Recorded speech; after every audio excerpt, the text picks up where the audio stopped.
everybody. Hello, and thank you for joining us. This is No Soundbites Allowed. I am your host, Michael Voss, Dragon of the Southern Tier. I'm happy to be here with you today. It is Sunday, June 4th. It is 2:30 p.m., and if this is the first time you are joining us, we want to welcome you and thank you for being part of our audience.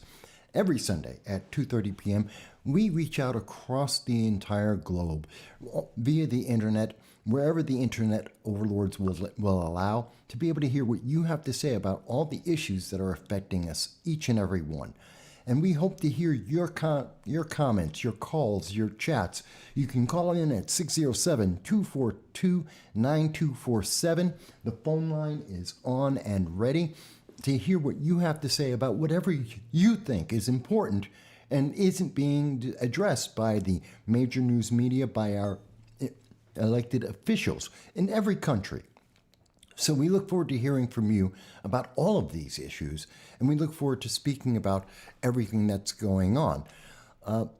Give me 1 second. I'm also trying to just make sure everything is up to date. We should be live on Rumble, as well as being live right now on YouTube and Facebook and Twitter. So please let me know if there's any difficulty with that. Everything looks like it's up and running right now. So we should be fine on that end. We're going to be talking about things that are happening overseas, things that are happening here in the United States, how they're all connected, talking about the 2024 election, talking about what just happened with China and the U.S. Navy and the conflict that's happening in the South Asia Sea right now. Southeast Asia is continuing to militarize, and it's getting even worse. We're seeing this problem getting bigger and bigger and bigger. And that's a problem. But that's not the only issue that's affecting us right now. There's also the fact that we are looking at what's happening around the rest of the world. What's happening with not just the election, but also what's happening with the 14th Amendment. We're going to talk a little bit about that. The U.S. debt, we'll talk a little bit about that.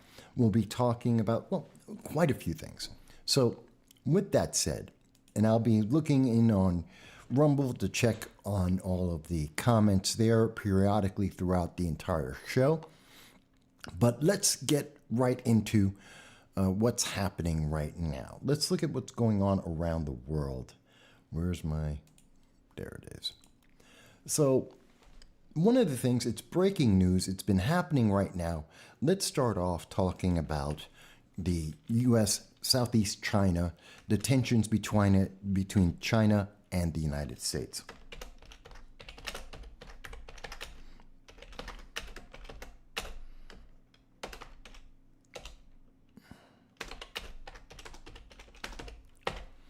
Okay, so we'll start there. And again, you can comment at any time. I always look forward to hearing whatever you have to say about all of these issues. Please don't hesitate to call in or to make a comment.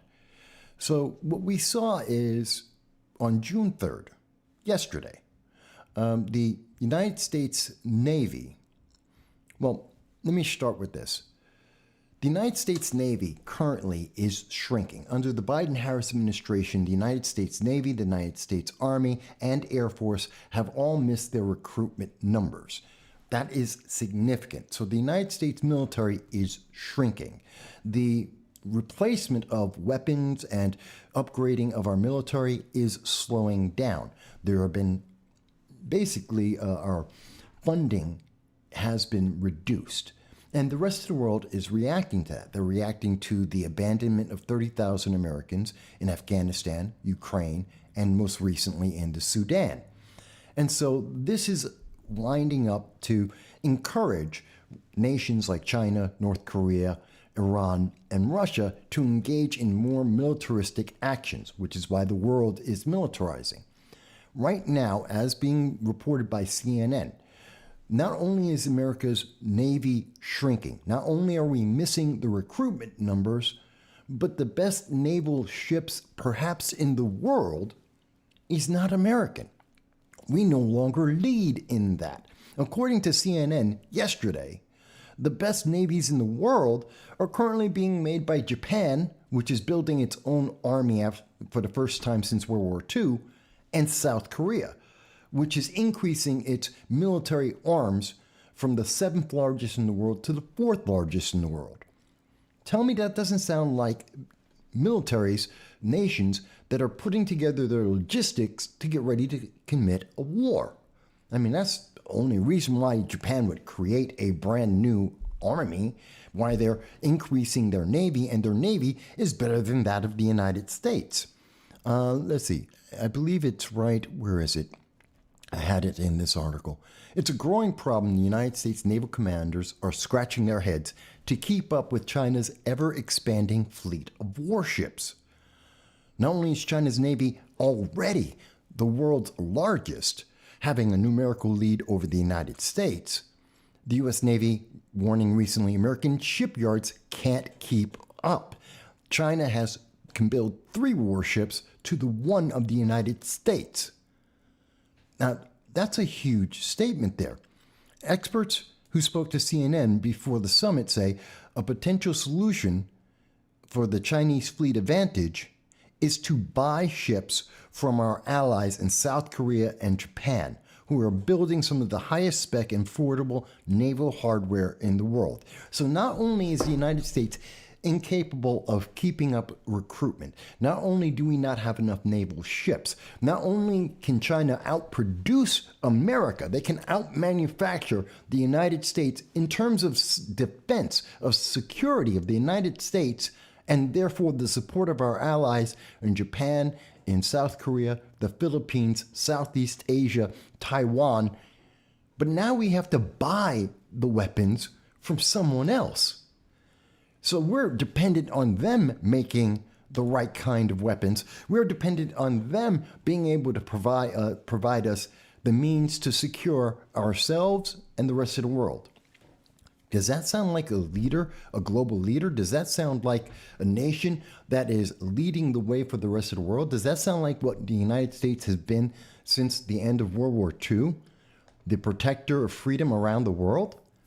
No, it doesn't. And China knows it. China is absolutely aware of this. And this is affecting everything because this affects the economies of the world. This affects the safety and security of nations around the world. This affects global terrorism. This has an impact on everything. And I know most Americans don't pay attention to foreign policy. It's something that the American news media does not want you to discuss because Joe Biden, Kamala Harris are weak. They have horrible international relations. But I think this is very important. I think this is critical for us to understand what's going on because China isn't backing down. You look at that came out today. This is from Politico. China is defending buzzing an American warship in the Taiwan Strait. China feels so secure and they believe they have such a priority, such a majority, that they can go into the Southeast Asia and they can basically play chicken with the United States Navy. They literally had ships targeting U.S. ships. They passed within 150 feet. Now, you may say, Mike, that's pretty wide, 150 feet. It's not like they were right next to each other. And when we're talking about navies, that's beyond point blank range. If you were to make that equivalent for human beings, that would be like standing 5 inches away from someone with a gun pointed at their chest. It is beyond point blank because it takes a while for a ship to turn. This isn't like Hollywood. It's not like Star Wars. You can't turn on a dime. It's not like G.I. Joe, the movie, where you see the submarines turning around and flying around like they're, jet planes. Water slows you down. You can't just turn on a dime. It's not like driving a car. This is point blank. And they did it on purpose. In the Taiwan Sea, the Taiwanese Strait, that's where they did this, to reinforce that they own Taiwan and America can't go anywhere without China being involved, and more importantly, China asserting its superiority. This is very important for us to understand, that this is going to affect international trade. If China has control, and China is controlling 40% of the supplies being the supply chain for the United States, we have a problem. By the way, hello, Graham, and thank you for being the first one to make a comment today. I look forward to hearing your comments, and we're going to talk about, I know you wanted to talk about the debt ceiling. We will be getting to that in a moment. But I want people to be clearly aware of the problem that we are facing that isn't being discussed in the 2024 presidential election. It's something that's not being addressed by Biden-Harris or the Biden-Harris administration, and the major mainstream media is brushing this aside as if it's not a big deal. In this, the same day that a U.S.-guided missile destroyer and a Canadian frigate were intercepted by a Chinese warship. Intercepted? They tried to play chicken. They were driving head on at them. In the Taiwanese Strait, China claims is its own territory. The Chinese vessel overtook American ships and then veered across its bow at a distance of 150 yards in an unsafe manner. Yeah, that's playing chicken with naval frigates. Okay. Additionally, the U.S. said that a Chinese J-16 fighter jet last month performed an unnecessarily aggressive maneuver while intercepting U.S. Air Force reconnaissance aircraft, flying directly in front of the plane's nose. These and previous incidents have raised concerns of a possible accident. Well, that's not the problem. This isn't accidental, but going on, that could lead to an escalation between the two nations at a time when tensions are already high. This is the thing, and this is why I say they're trying to downplay this. Think about that. We have the Chinese military is playing chicken with the U.S. military, and the Chinese are winning these conflicts. The U.S. is backing down over and over again. China is telling the United States, you better get away from Taiwan. We're taking that over. They're threatening Japan, they're threatening South Korea, and through their puppet nation of North Korea, they have been firing over 100 missiles, rockets, and ICBMs. Hypersonic missiles that the United States cannot shoot down, technology we do not have. They are asserting themselves as the world power.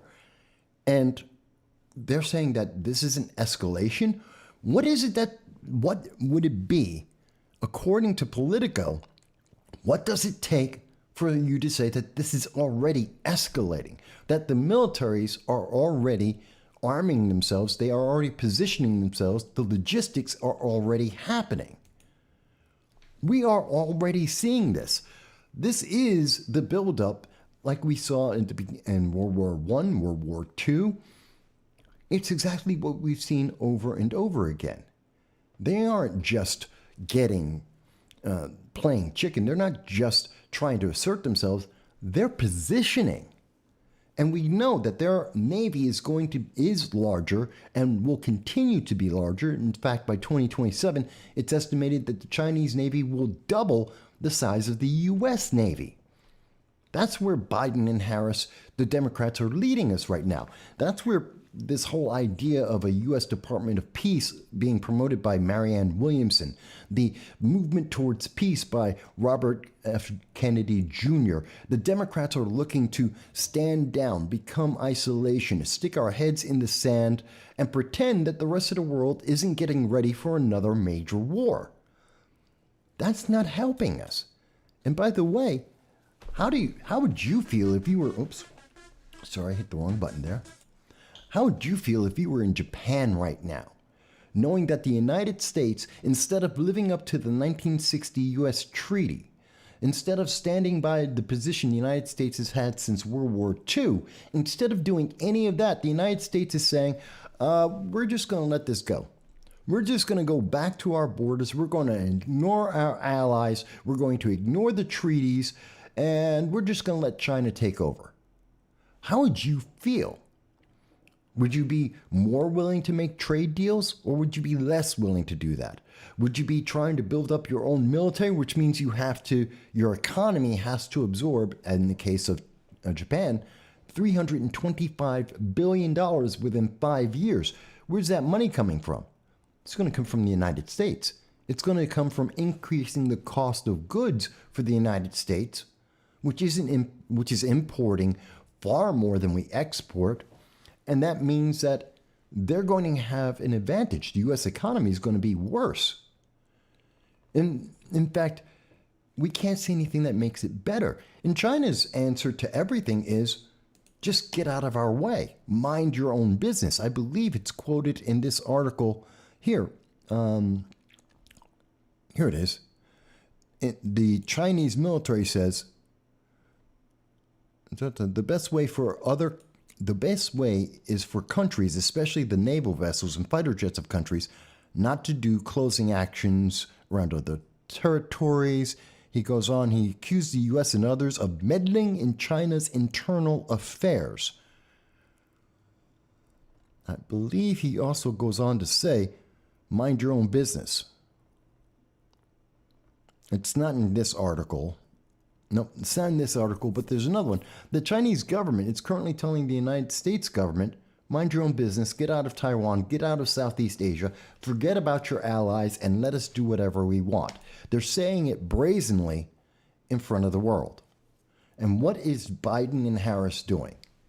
They're not talking about it. What is CNN? What is MSNBC?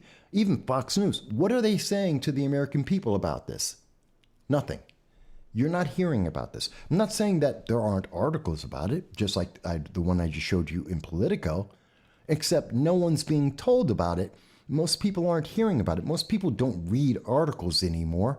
They look at 5-minute, minute and a half headlines in Twitter or on YouTube in a YouTube short, and all they get is the headline. They're not being told about this. Right now, they're talking about the debt ceiling in 2024, which are important, but no one cares. Hello, Agent Black. It's good to hear from you. But we need to care about this because this is going to have an absolute impact, not just on our economy, but everything that we are doing going forward. We know that right now, there is an organization, it's called BRICS, B-R-I-C-S. It is Brazil, Russia, India, China, and South Africa. This is the equivalent to NATO. And this is an equivalent of NATO that is combining China and Russia's interests. We are seeing that lines are being drawn around the world. We have 20 nations that are part of this organization called BRICS. We are seeing them try and side with China as a leader, using the Chinese yen, using the Chinese influence as a replacement for the United States. We see that Trudeau, who looks at Mao and thinks of him as a mentor, is leaning towards China, which is helped by the fact that Joe Biden killed the oil pipeline, the XL pipeline. We have been retreating from our ally in Canada and distancing them. So China has been saying, has taken that opportunity and has been working on trade deals and making better connections with Canada, especially with Trudeau, who already leans towards them. We see France, President Macron has come out and is actively trying to turn the EU, the European Union, all of Europe, and trying to ally them and have them work with China more and more to emphasize China's priorities, not the United States, not NATO. This is happening. The lines are being drawn, and we see this in South America. We see that happening in Africa. I mean, we see this in Zimbabwe right now. And I know most Americans couldn't find Zimbabwe on a map. You don't know where that is in Africa. Southern Africa, over by South Africa itself. South Africa, that is currently having naval exercises. They're going to have Putin come into South Africa to have meetings, and they don't want to arrest him. But in terms of Zimbabwe, I want to focus on that for a second. Zimbabwe and Africa are providing all of the heavy metals that the progressives are telling us we need for green energy. This is their big deal, green energy. Okay, and that's all controlled by China. Zimbabwe right now is moving towards China. Africa is moving towards China. Zimbabwe is passing a draconian law that Zimbabwe didn't have free speech to start with. And now they're making it even worse. People are less likely to be able to speak or to vote because of the new law that's come out. And they just started talking about that on June 1st. This is important to us.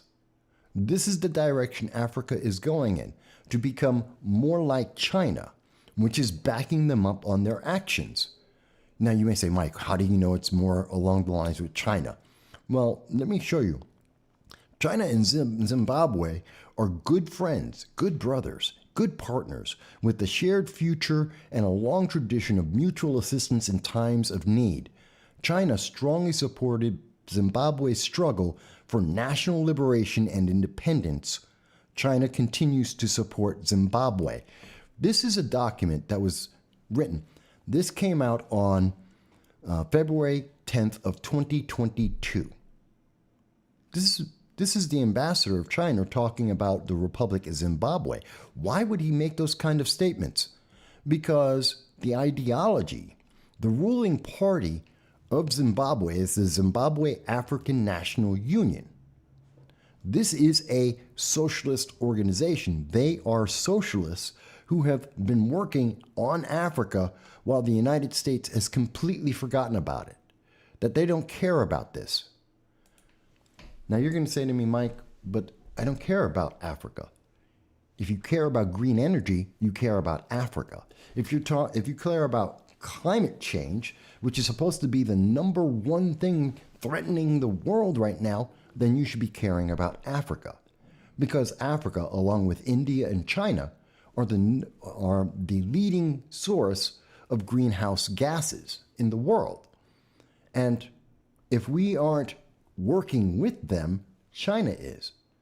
You want to have a new solar panel, you want to have a new wind power, you want to have better electric cars with solar batteries, fantastic. That means you need Africa. And Africa is going with China.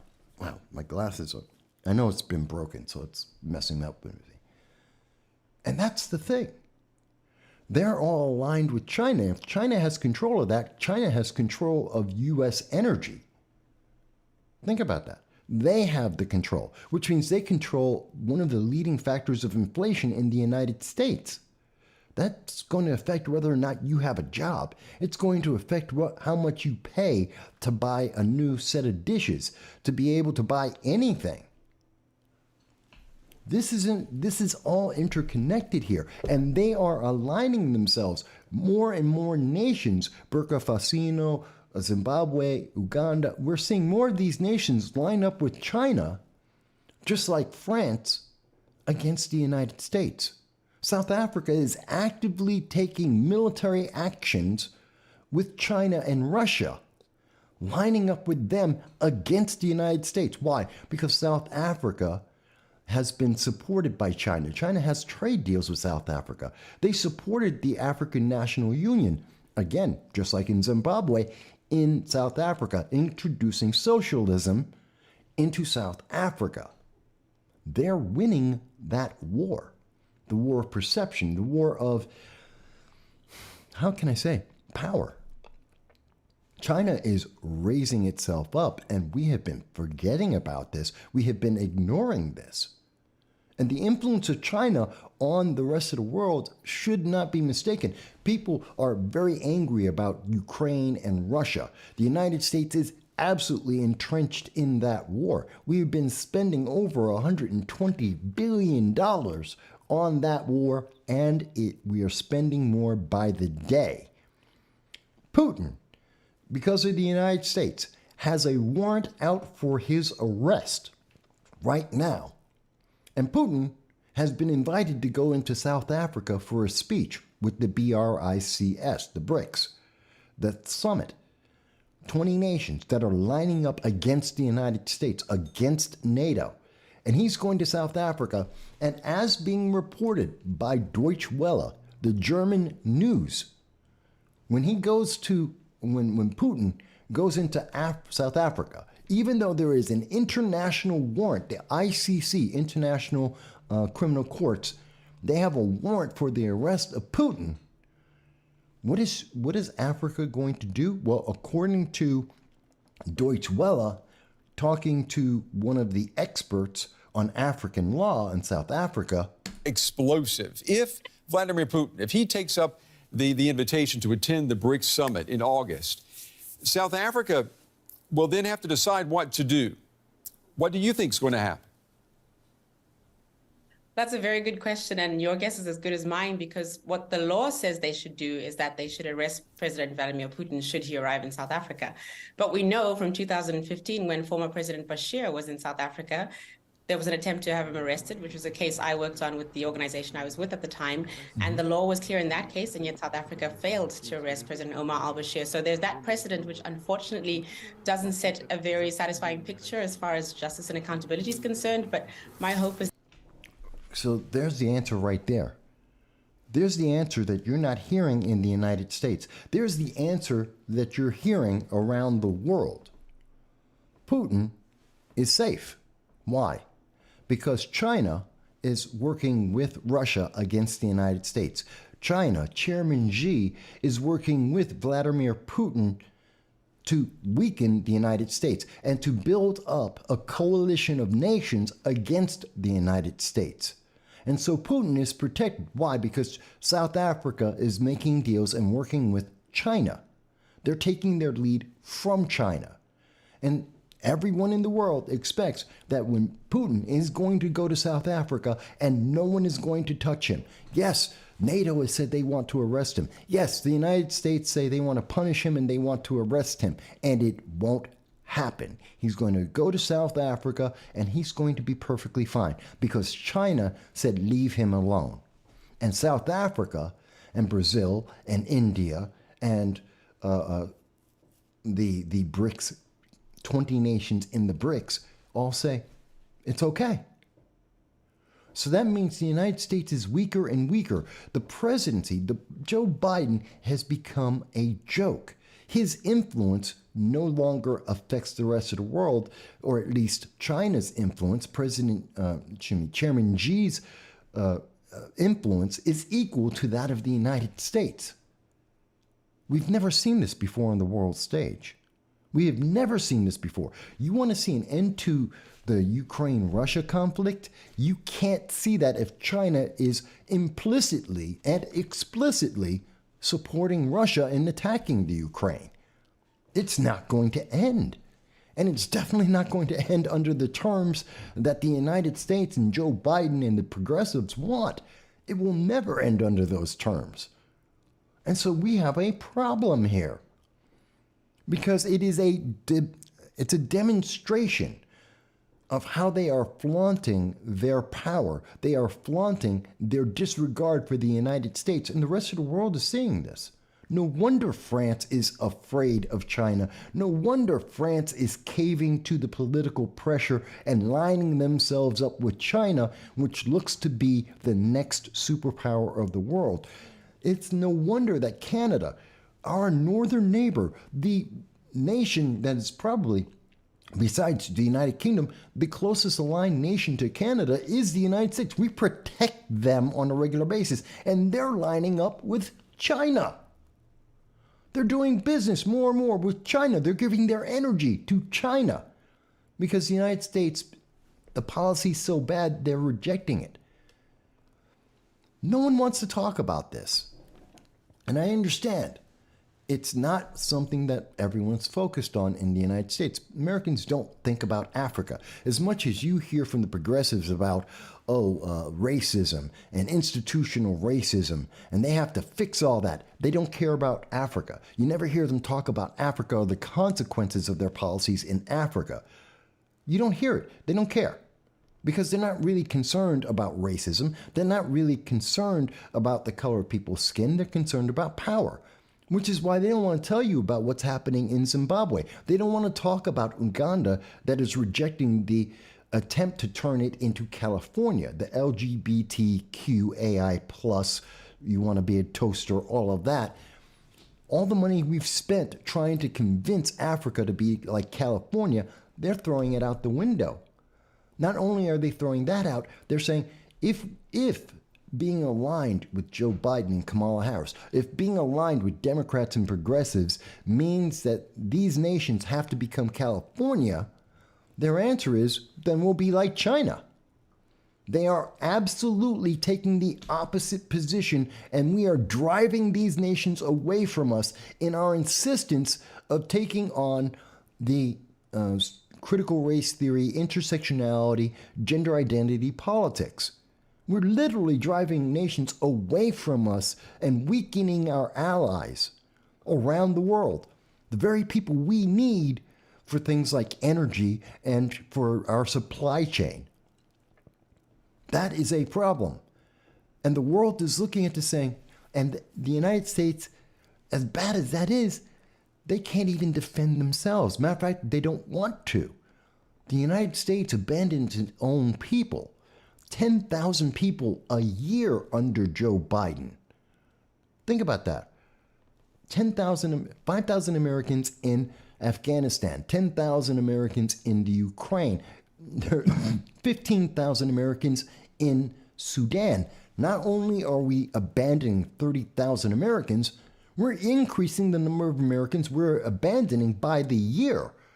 5,000 in 2021, 10,000 in 2022, 15,000 so far in 2023. We are throwing away more and more Americans because Joe Biden doesn't want to talk about the fact that he has horrible foreign policy experience. God, this pisses me off. He doesn't want to talk about that, and the American news media wants to cover it up, but the rest of the world is seeing this. Joe Biden is more and more willing to throw American lives away unless he can make a political deal. Joe Biden, when he did pay attention to international politics, was with Brittany Griner, a woman who's a progressive, a lesbian, and an entertainer. And to get her back because of politics, to be able to get a few more votes, Joe Biden threw the world under the bus. He released the greatest arms dealer in the world, Victor Bout, a man that Hollywood immortalized in the movie Lord of War, a man who has funded more warlords in Africa than most nations. That he is responsible for deaths not just of Americans, but of people around the world. Not just in the past, but today he is funding global warfare and global instability because Joe Biden let him go. Because Joe Biden wanted to get votes from lesbians, from the LGBTQ, from progressives. Does that sound like that's a fair exchange to you? At the same time that he doesn't care about the rest of the other 30,000 Americans that he threw away. And I can only say he threw them away because when was the last time you heard about them? We just had Memorial Day. To this day, none of the major news media have mentioned all the Americans that have been thrown away under the Biden-Harris administration. In all the conversations about 2024 and the presidential election, no one's talking about the Americans that have been thrown away under the Biden-Harris administration. They don't want you to think about it. They don't want you to talk about it. They don't want you to have any consideration of that. That's devastating. That's insulting. It's aggravating. I want you to think about that for a moment.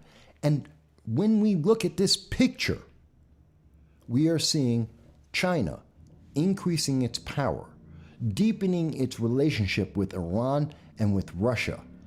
And we are seeing more and more nations that are flocking to the growing military might of China and abandoning the U.S., both philosophically as well as militarily.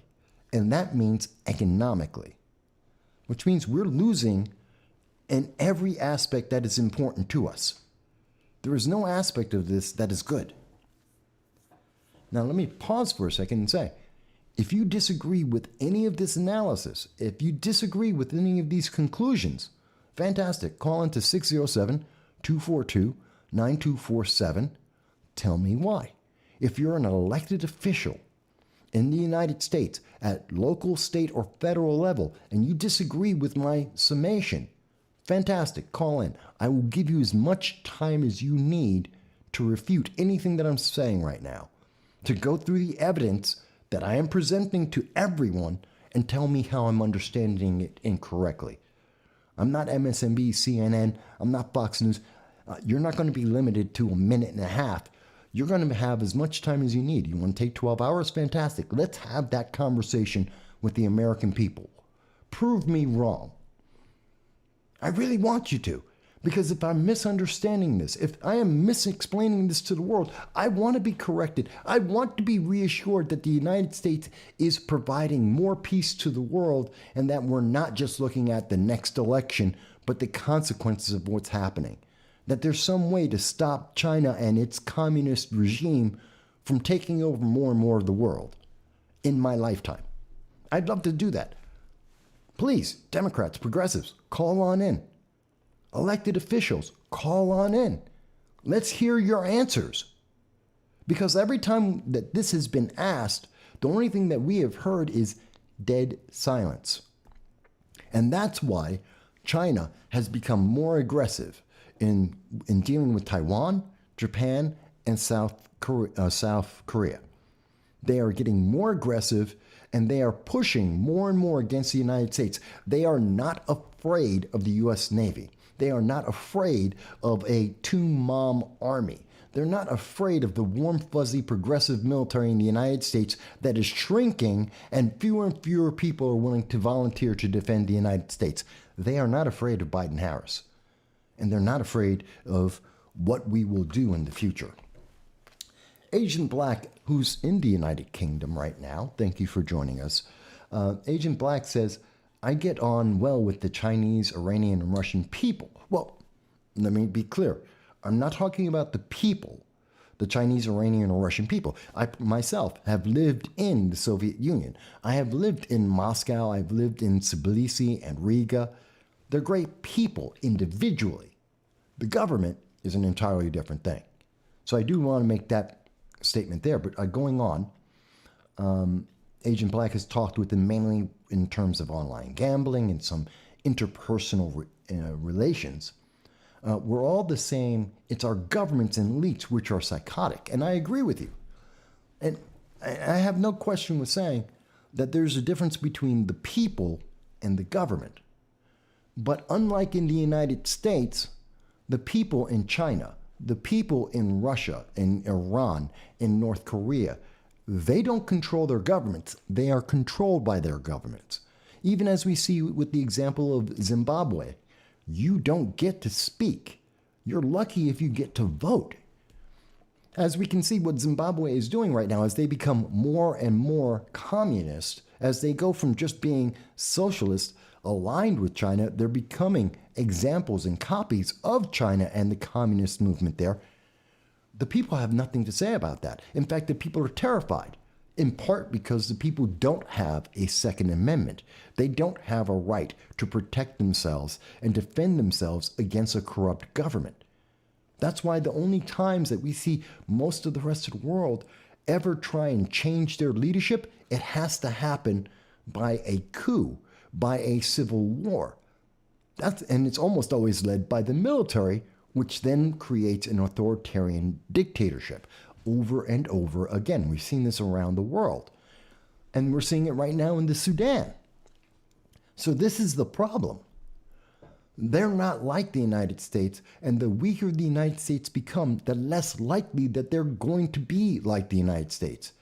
They don't want to be California. They don't want minor attracted persons, MAPs, or otherwise known as pedophiles, being allowed to attack their kids. They don't want their kids to cut off their genitals. They don't want to support what California is supporting right now, open borders, people living off of their native indigenous populations. They don't want that. And because they don't want that, and China's saying, you don't have to be that way, just be like us, we're seeing a shift. Agent Black asks the question, do you think control as a people, do you think you control the U.S. government? Oh, do the people of the United States control the U.S. government? Yes, but we are not using that control. The United States is controlled by the public. We still have control of the voting. We still have to control who's elected. We control the primaries. We control who runs and what positions that they are able to put forward. We do have that control in the United States. Now, the bigger question is, are we using that power? Are we actually doing anything with it? When was the last time you saw people coming up and saying, hey, I'm going to take this unknown name, I'm going to promote them in a local race, a state race, a federal race, and stand by them? No, you're seeing that the major parties, Democrats and Republicans, usually led by the smaller splinter factions like the progressive movement, which are only 7% of Democrats, only 2% of the nation, they have control over Democrats in Congress. Why? Because no one's willing to vote out Alexandria Ocasio-Cortez and put someone else better in. Or Cori Bush, who's getting $100,000 as a landlord a year and then complaining about landlords.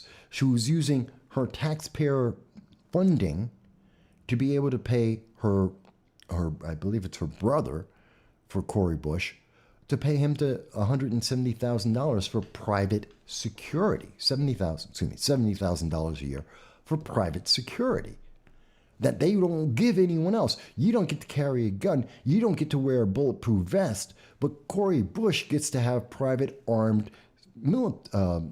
essentially private military protecting her with body armor. And people re-elect her, even though it's exactly opposite of what we have seen. They're saying that we've seen Cori Bush, Alexandria Ocasio-Cortez, we've seen Adam Schiff, Nancy Pelosi, Chuck Schumer. They all want to defund the police, but they're telling you, oh, but it's okay.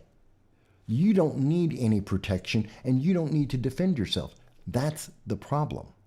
The American people keep re-electing these people at a rate of about 88% per election. They're more likely to die in office than get elected out of office after the first election. And there's your problem. We keep re-electing the same problem, and we say, we don't want to talk about this. Then add in, and I'm going to get to the rest of your comment in 1 second, but then add in the fact that channels like this and others that deal with political commentary, that don't do a 1 minute short video or TikTok, and actually take the time to go through the details, go through the facts, to present the public with information that is available, we're suppressed. We are heavily suppressed. In fact, I can tell you, last week we did the live stream last Sunday, just a week ago. Two things about that. On Rumble, which has a smaller viewership, and we have fewer people who are subscribed, we have 500 to 800% more people who watch this program live on Rumble than watch it on YouTube, because YouTube doesn't let people, even people who subscribed, know about this, the weekly show, that it's actually live. On top of that, last week, we had almost 100 people that had watched the video, whether or not they commented, that had been watching. And then 4 days later, on June 1st, YouTube went in and removed 25% of all of the people who were viewing it. They didn't change the subscribers. We didn't lose any subscribers in the month of May. But suddenly, overnight, we lost 20 to 25% of all of our views for every single video live stream in the month of May on June 1st. No reason, they just removed it. It's called suppression. It's called censorship. And so that's the problem. Now, let me go on to the rest of your comment there, Agent Black, because I'm trying to answer it from what I can see. And again, anyone disagrees, you can call in. Agent Black goes on to, it's smoke, mirrors, and illusion of freedom. Yes, I'm aware that Agent Black brings up that YouTube, after 2.5 years of evidence, after 2.5 years of courts pointing out the misinformation and abuse of changes in election policy and legislation, after 2.5 years They are finally allowing people to say that the 2020 election might have been stolen. They're allowing people to say it might have been rigged, that there are election irregularities in 2020. 2.5 years it took them to do that. But you still can't say why. I can't speak about anything. They still have a restriction that says you can't talk about or negatively speak about mail-in ballots. Can't do it. You can't talk about any questions about voting machines. You can't question that. You can't talk about why someone might think that the 2020 election was rigged, or had irregularities, or was otherwise stolen. You can't talk about that. So they didn't actually change their policy. They just made it look good. On the surface, free speech. We support free speech. 2.5 years after the fact, with a caveat, with an asterisk. So you can say anything, but you can't explain why you say it. You can't actually discuss any of the issues or any evidence you might have for why you have the conclusion that you have. Yeah, YouTube is horrendous. And I understand why people say, well, that means that it's all smoke and mirrors. You don't have any control. But ultimately, in the United States, we can still vote for anyone we want. We can still go in and vote out Alexandria Ocasio-Cortez, Chuck Schumer. We can vote out Kamala Harris and Joe Biden. We can vote for anyone we want. We can still maintain the majorities.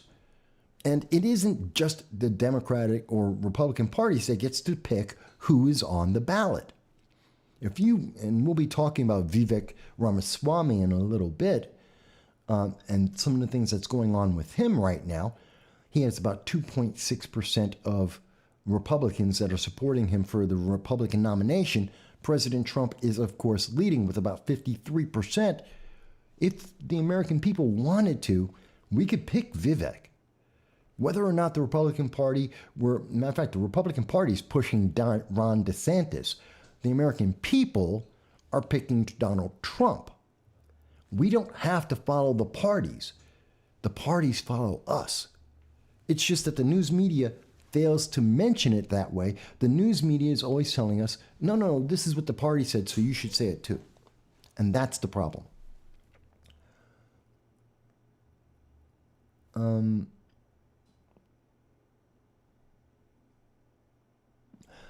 And I know the argument is about the count in the 2020 election or in 2024. Here's the thing. You can't hide things like that. You can't. It always comes up. I mean, there's a reason why people have been talking about 2016, 2020, and the systems of voting in the United States. And there has been a rebellion against that. There has been a pushback against that. But it requires more than people paying attention to an election 1 month before the election. It takes people who are continuing to put pressure on those elected officials after the election and going forward, which we don't see. There isn't that political will in the United States right now. And we're becoming more and more like, Zimbabwe, as an example, where people are not allowed to have free speech, that there are draconian laws that are being promoted. We are becoming more and more like the very thing we're supposed to be the example against. The fact is, Zimbabwe's parliament approved a controversial law that ostensibly promotes patriotism, supposedly, but is condemned because it destroys free speech and it terrifies people that they will be punished for the way that they vote. It is giving the power of free speech, it is giving the power of the vote, not to the people, which, if you're only reading the headlines from the government, sounds really free. But if you look at the details, it's actually giving more power to a draconian dictatorship that is leaning more and more towards socialism. That's the difference. See, that's the difference right now. The United States doesn't have to go down that path, but we are. We are listening to Democrats as they try to continue to change election laws And not enough people are saying, well, the changes aren't, we have no confidence in them. We have no reason to have confidence in them. We have no confidence in our leadership. Joe Biden, no one's confident in the leadership of Joe Biden, neither internationally nor in the United States. But we aren't speaking up enough about it because places like YouTube, like Facebook, like Google are suppressing that and telling people, oh, you're all by yourself. You're the only person who thinks that. Except every time that we look at any poll, we see that that's not the case. Anytime someone asks the question, honestly asks the question about the leadership that we've seen from progressives, the progressives always lose. And the progressive movement is only 2% of America. It's not 20%. It's not 30%. It's only 2% of America. They're not gaining ground. And many of their movements, many of the parts of their movement, like critical race theory, like the trans political movement, not trans people, the trans political movement, are being rejected. We're seeing people reject things like the Dylan Mulvaney, Target, Bud Light, Disney. They're rejected. So that's a big thing. Now, Agent Black goes on to say, luckily for the world, Trump will be elected and sworn in the next election, and people will hang for treason and high crimes. Well, I can't say that people will hang, although there may be some individuals who will be tried for treason and high crimes, like Hunter Biden, for treason, and rightfully so. And it may also lead to Joe Biden having to be called for accountability for influence peddling, as we can see in the laptop, as we have seen in the evidence of the bank accounts that link him to China. Again, if there's any Democrat out there that disputes this, if there's any elected official out there that thinks that I'm misstating that case, please, let's go over the evidence. Let's go over the evidence of the laptop that has been investigated for over 2.5 years and has been verified by the FBI, amongst others, as being valid. That the emails, as verified by the FBI, are correct. The bank accounts that the news media, left-leaning news media, have investigated, and those bank accounts exist. These contracts exist. We have the evidence out there. If anyone on the left would like to dispute this and say, well, no, it's not influence peddling, let's have that conversation. Let's forget about the YouTube and restrictions and the suppressions. Let's actually have that conversation. Oh, they don't want to have that conversation because all the evidence confirms there is influence peddling, that there is a high crime and treason that is taking place. That case can be made very easily, and very likely we should see Joe Biden tried for impeachment. And now that they have established that even after you are out of elected office, a president can be tried for a crime after the fact, Joe Biden is not free. He can be tried. That's a precedent that Democrats put in place, and so they have stated Joe Biden can be tried for high crimes and treason and influence peddling even after he's out of office. So can President Obama. Oh, they forgot that there's a consequence for changing the laws. They forgot there's a consequence for the precedent that they stated. Yes, Obama can be tried for his part of influence peddling, for his part, according to the Durham report, of trying to manipulate U.S. elections. They can be tried for that, and they should be. Again, anyone disagrees, I'm more than happy to hear your voice. I'm more than happy to hear what you have to say if you think I've got it wrong. Agent Black was mentioning his thoughts from the United Kingdom. I'm happy to hear people from Peru, from Sweden, from Italy, from India, from Canada. I know that we have a decent audience in each of those nations besides the United Kingdom. I'm happy to hear all of your voices about this. Let's have this conversation. Let's make sure, because if we're having this conversation, elected officials are paying attention. As much as Google is suppressing regular people from being able to have this conversation, I know for a fact that members of Congress and their staff, I know people at the local and state level, have them and their staff, elected officials that are watching this program, sometimes live, sometimes after the fact, to hear what is being said amongst the people. They're paying attention. They don't want to tell you they're paying attention. They don't want you to know that they're afraid that you might be paying attention to the details, that their messages, their 30-second ads aren't working. They don't want you to know that. But I've had the private conversations with them repeatedly over the last 17 years, over and over again. I have tracked down the views that I've seen from the Library of Congress, from members of Congress and their staff. Yeah, I can see the trail, and I can see when you have looked at my sites that I've had and many of the videos and see who's actually looking at this. I can see when Washington, D.C. is tracking through many of the articles I've written over the last 17 years. They're paying attention to you, folks. They're paying a lot of attention. They just don't want you to know about it. So, internationally, and let me wrap up the international aspect to an extent.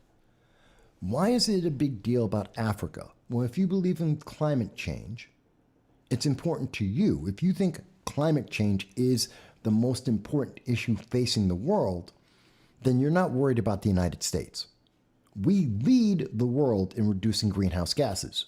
So that's not the problem. We're doing better than all of Europe and the United Kingdom combined. We're not the issue. China, India, and Africa create more greenhouse gases than the United States reduces every year since 2015. That's a fact. It's not a dispute. It's scientific. You can look it up for yourself. It's a fact.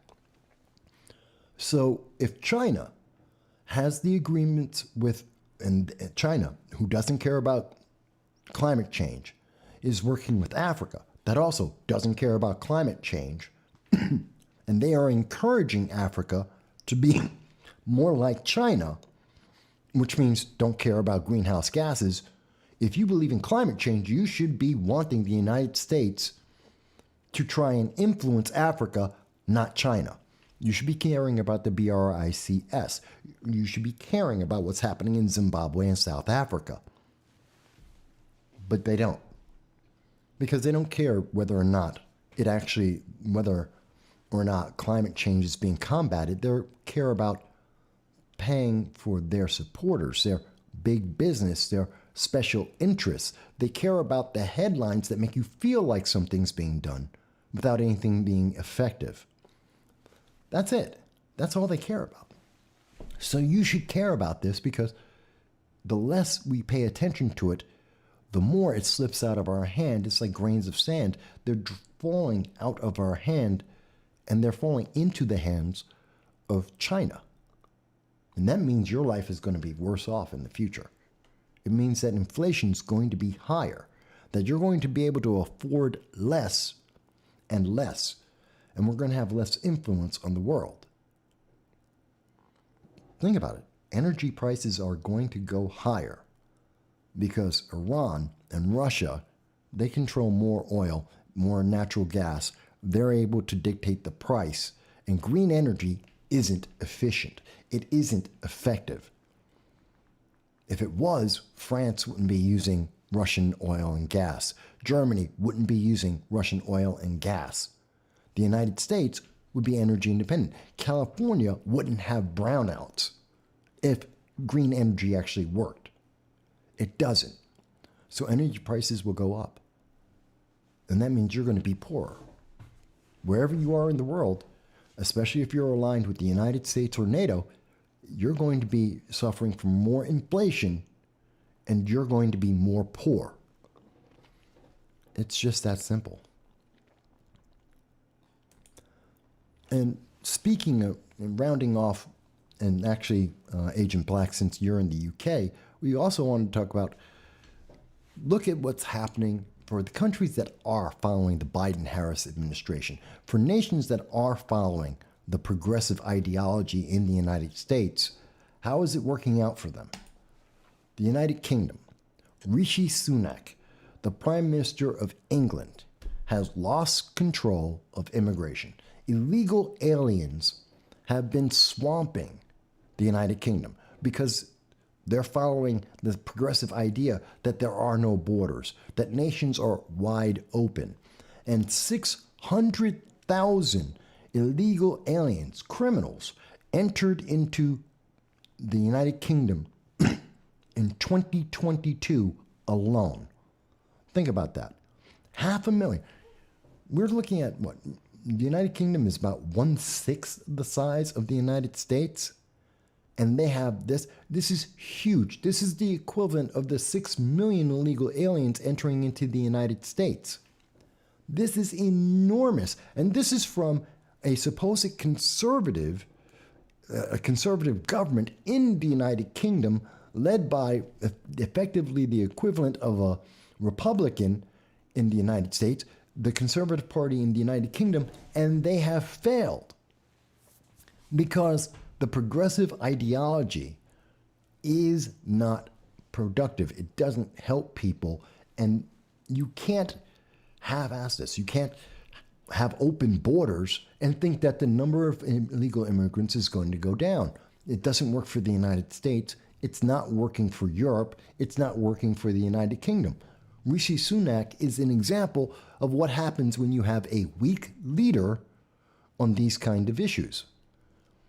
Now, sadly, it also means that in the United Kingdom, you're going to see the government, he's going to lose in his next election. The Conservative Party is going to lose in the United Kingdom, and they're going to go towards the liberals. They're going to go towards the conservatives, the socialists, because at least they're honest that they're going to have open borders. He's telling you that he's going to close the borders, and it doesn't work. At least they effectively get done what they said they're going to do, open up the border. It may not be good, but at least they're honest. At least they're effective. Rishi Sunak isn't. And the consequence of doing this is in part more inflation. Food inflation now has replaced energy as the leading problem for the United Kingdom. They have had a 19% increase in the cost of food in the United Kingdom. And that's not going to end. They are in a recession. And in fact, the United States is not far behind them. In 2022, the United States had 11% inflation for food prices. Remember, you're told the economy is doing great. Excuse me. You're being told the economy is fantastic. Everything's doing great. You have no problems. Except food's somewhere between, depending where you are in the world, somewhere between 11 and 20% more expensive. Tell me how poor people, even people in the middle class, do you think that's saving you any money? That's a good thing? Not at all. And again, the evidence is clear on this. The problem is, we're seeing the world go more and more towards the left. We're seeing socialism is gaining more and more ground. Even in Germany. Currently, Germany's coalition, Germany is fighting between the liberals and the Green Party, essentially, with progressives and communists are fighting over green energy right now. This is coming from Deutsche Welle. We know this. That is that constant leftward push, and it is not helping anyone. Again, if you disagree, I'm happy to hear your voice. If you think this is a good thing for the world, I'm happy to hear that. But I don't see it. Neither does Germany. It's not helping Germany. People are going to freeze, and the Germans know this because they're trying to push green energy. They're trying to build windmills and solar plants that don't work, and they will not have them in time.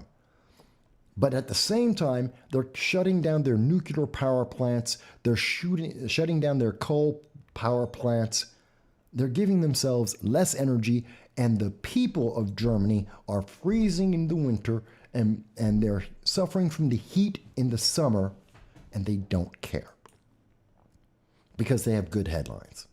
Because the public, unlike in the United States, don't have the power over the government. The people don't have free speech in Germany or in Europe or even in the United Kingdom, just in the United States.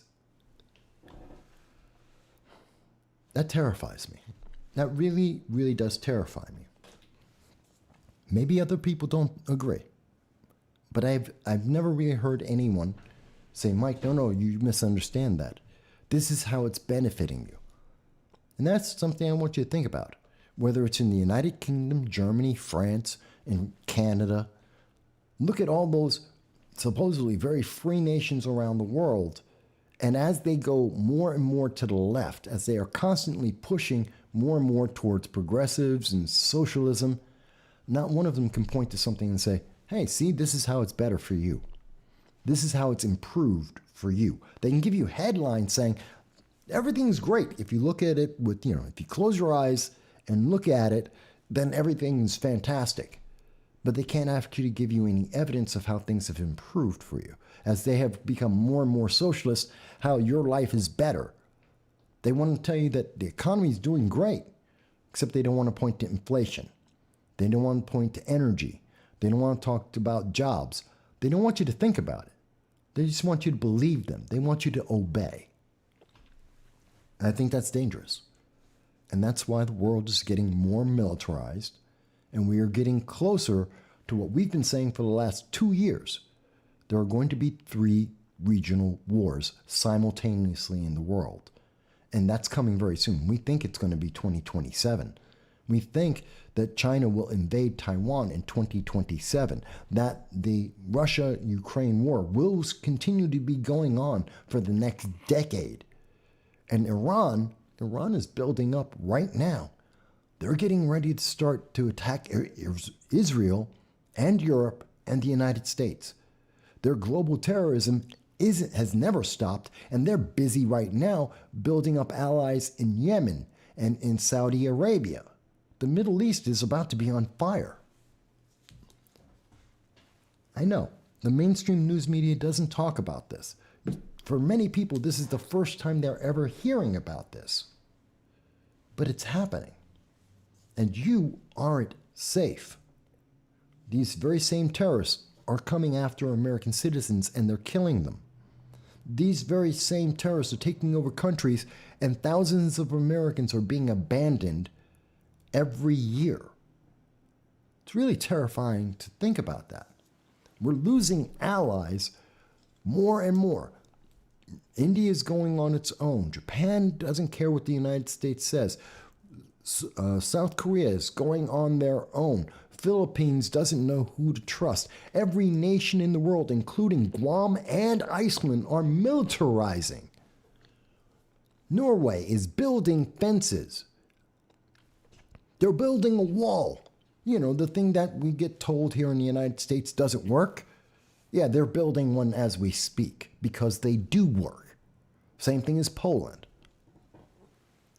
Think about it, folks. Think about these things and how they're affecting your life.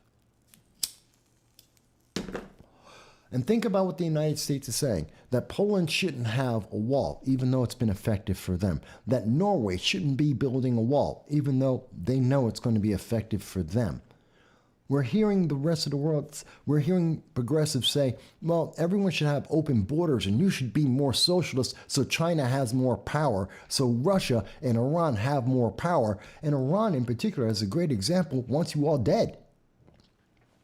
Iran doesn't care if you're a socialist or not. Iran doesn't care if you're a progressive or not. If you believe that girls should be able to read and drive a car, if you believe that people can be LGBTQAI plus toasters, then Iran hates you and wants you dead. That's Israel, that's the United States, that's Europe. That's the fact. But no one wants to say it blunt and straightforward and honest with you. They want you to have a headline that says, don't talk about it, it's not a big deal.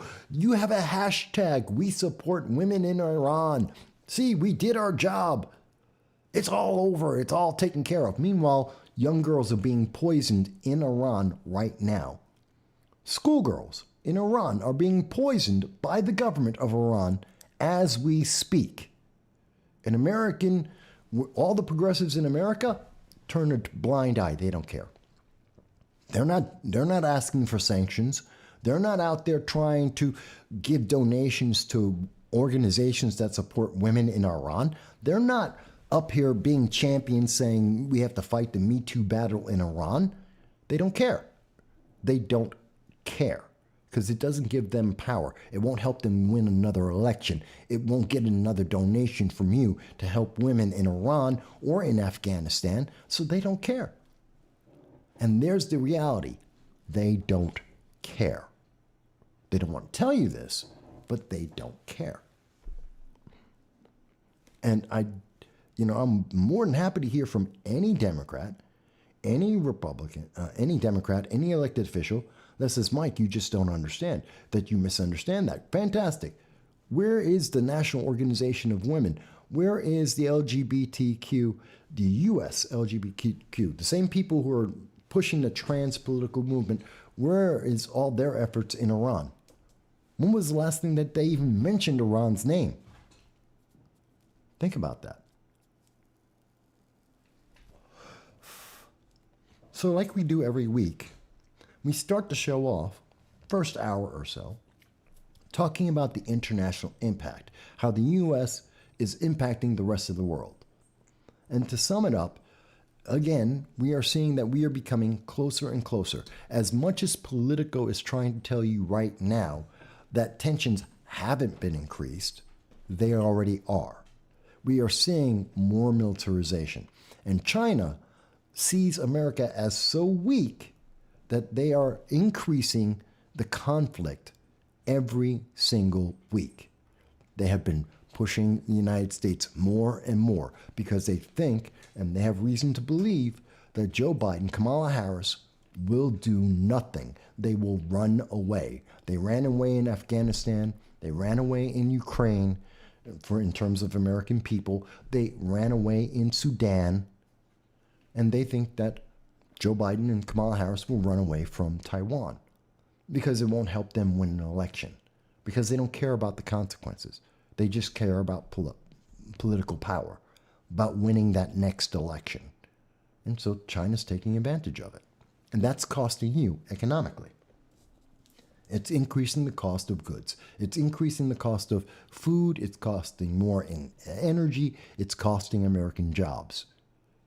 And the national debt goes higher and higher as Joe Biden is trying to buy his way into the next election, because the national debt, the more that we are losing business and trade deals around the world, the more that Joe Biden and Democrats and progressives are spending money, just printing money to give you free stuff, to give you entitlements so you don't notice that you're losing everything in the world, that the economy is getting worse. They're busy giving you bread and having circuses, just like ancient Rome, to keep you distracted and occupied while everything is crumbling around you. It's exactly what is happening right now. Maybe not everyone agrees. I think that's the case. And I see no evidence that's telling me I'm wrong in understanding this in this manner. I'm checking on Rumble as well throughout the show to hear what you have to say. And again, anyone can call in, whether on Rumble or YouTube, Facebook, Twitter, any D Live. You can all call in to 607-242-9247 if you think I've misunderstood, if you think that I'm wrong. I'm happy to hear your voices. Let's have that conversation, because the major news media won't. They'll tell you to shut up and to obey. I think that's wrong. That's not the American way. Let's talk about American politics. Hang on a second. Let me type that out for you.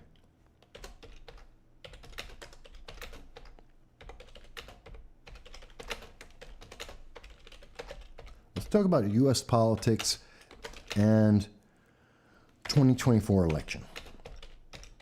Okay? Let's talk about that now for a little while. And by the way, Agent Black, you don't have to stop speaking. I'm not silencing you at all. You can keep on telling me what you think. Whether you agree, you disagree, or you think I missed a point, I'm more than happy to have that conversation as well. But let's talk about the United States for a second here. I want to point out something that just happened today, earlier today. ABC News was having a conversation with presidential candidate, Republican nominee, Vivek Ramaswamy. Okay? This was on ABC News. And ABC News' Martha Raddatz said that Vivek Ramaswamy, and I'm quoting, Ukraine is not a top foreign policy priority for us. He goes on, Vivek says, quote, I think what we need to do is end the Ukraine war on peaceful terms that, yes, do make some major concessions to Russia. Now, ABC News and many of the Democrats out there have taken that to mean that, and this is an example from Russell Drew, a blue check on Twitter, a political junkie, an amateur historian, a native New Yorker. What does he have to say? This is absurd. Vivek Ramaswamy is an asterisk or 1% in the polls. And of course, he's completely unqualified to be president. He does not deserve this kind of media attention. Think about it. So ABC News is saying that Vivek Ramaswamy is taking on somewhat of the same opinion as Joe Biden in 2021. It was December of 2021 that Joe Biden was offering land appeasement to Russia. Oh, most people forgot about that.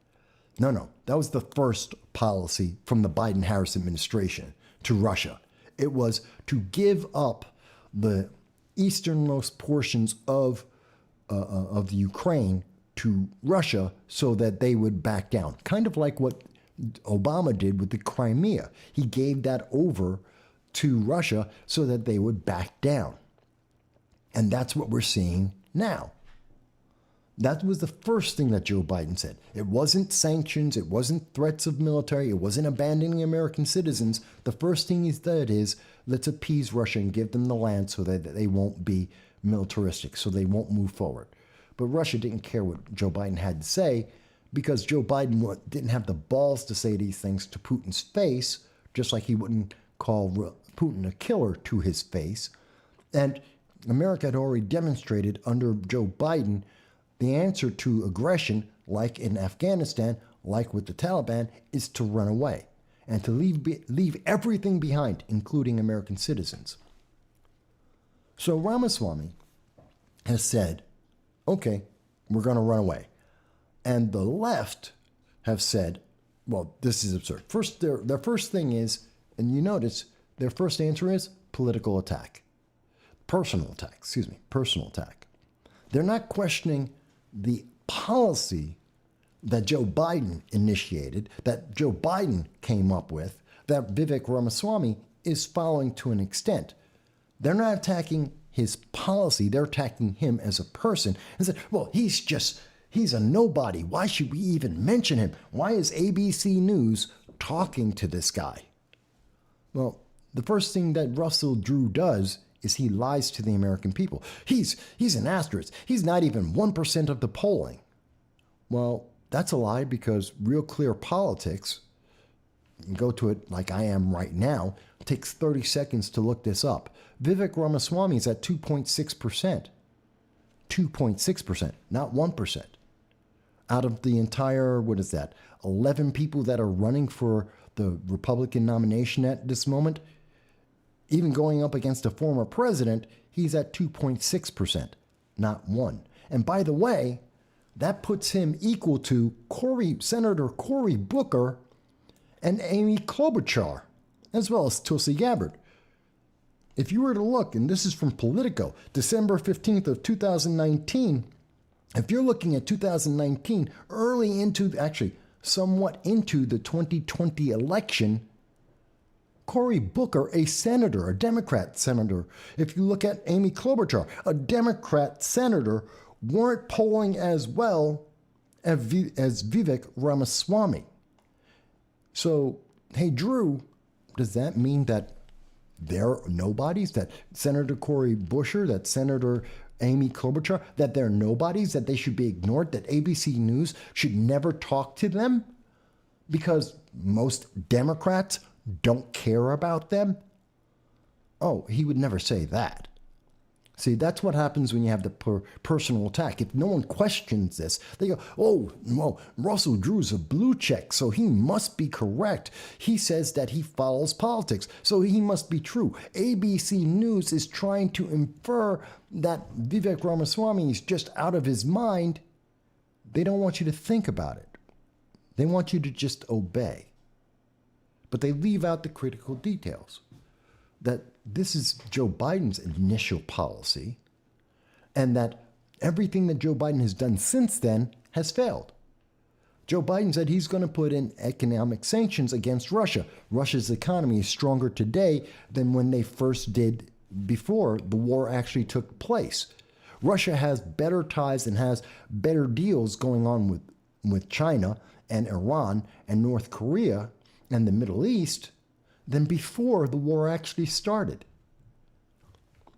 Russia isn't hurting, even though he was promised that he would be devastated by America and the United States and NATO. That's not happening. So at this point, I have to ask the question. We know that Vladimir Putin's going over to South Africa, and South Africa, on behalf of China, will not arrest Vladimir Putin, which means Joe Biden and his demand for an arrest, meaningless. It means people don't care about America. He has no power. He is weak. And so you're telling me that a guy who's threatened with being arrested, that if he ends the war, he will be arrested. That's a reason for him to end the war. After Moscow, this week, just this week, 2 days ago, Moscow was attacked by Ukrainian drones. The city of Moscow, citizens, the people were attacked by drones in Moscow. That's the same thing as that's the same thing as 9/11 here in the United States. It's the same thing as taking a plane and hitting New York City. They had drones hit and attack people in Moscow. And that 9/11 unified the United States, at least for a time. And it will have the same impact in Russia, that they will be unified, at least for some time, against the Ukrainian people. And you think he's going to just give up? That he's just going to walk away? The economic sanctions aren't working. You think that's going to make him stop? He's been threatened with being arrested if he ever loses power. You think he's just going to give up and get arrested? Yes. It is the fact that Ramaswamy is correct, that to some degree, to get peace, there have to be some concessions. Russia has to have a reason to end the war. Joe Biden isn't even talking about that. Democrats aren't even talking about that. They're ignoring the reality that's going on right now and just saying, just give it up. Don't worry, he'll just end the war. He will just give up power and get arrested for the rest of his life. Russia will just live with the fact that their people have died and that their capital was attacked. They're just going to ignore all that and they're just going to stop because Joe Biden said so. Does that make any sense to you? Literally, does that make any sense to anyone? That you're just going to stop? Of course not. Now, this isn't because we like Russia. It's not because I support Russia or I think that Ukraine isn't corrupt. It's because of the reality of the situation. The reality is a deal needs to be made. President Trump has said the same thing. Most leaders in the world are saying the same thing. China, which is leading the negotiation for an end to the war, is saying the same thing. Everyone's saying the same thing. Russia isn't going to stop just because Joe Biden threatened him. Just because Joe Biden says he's eventually, at some point, going to have some impact on this war.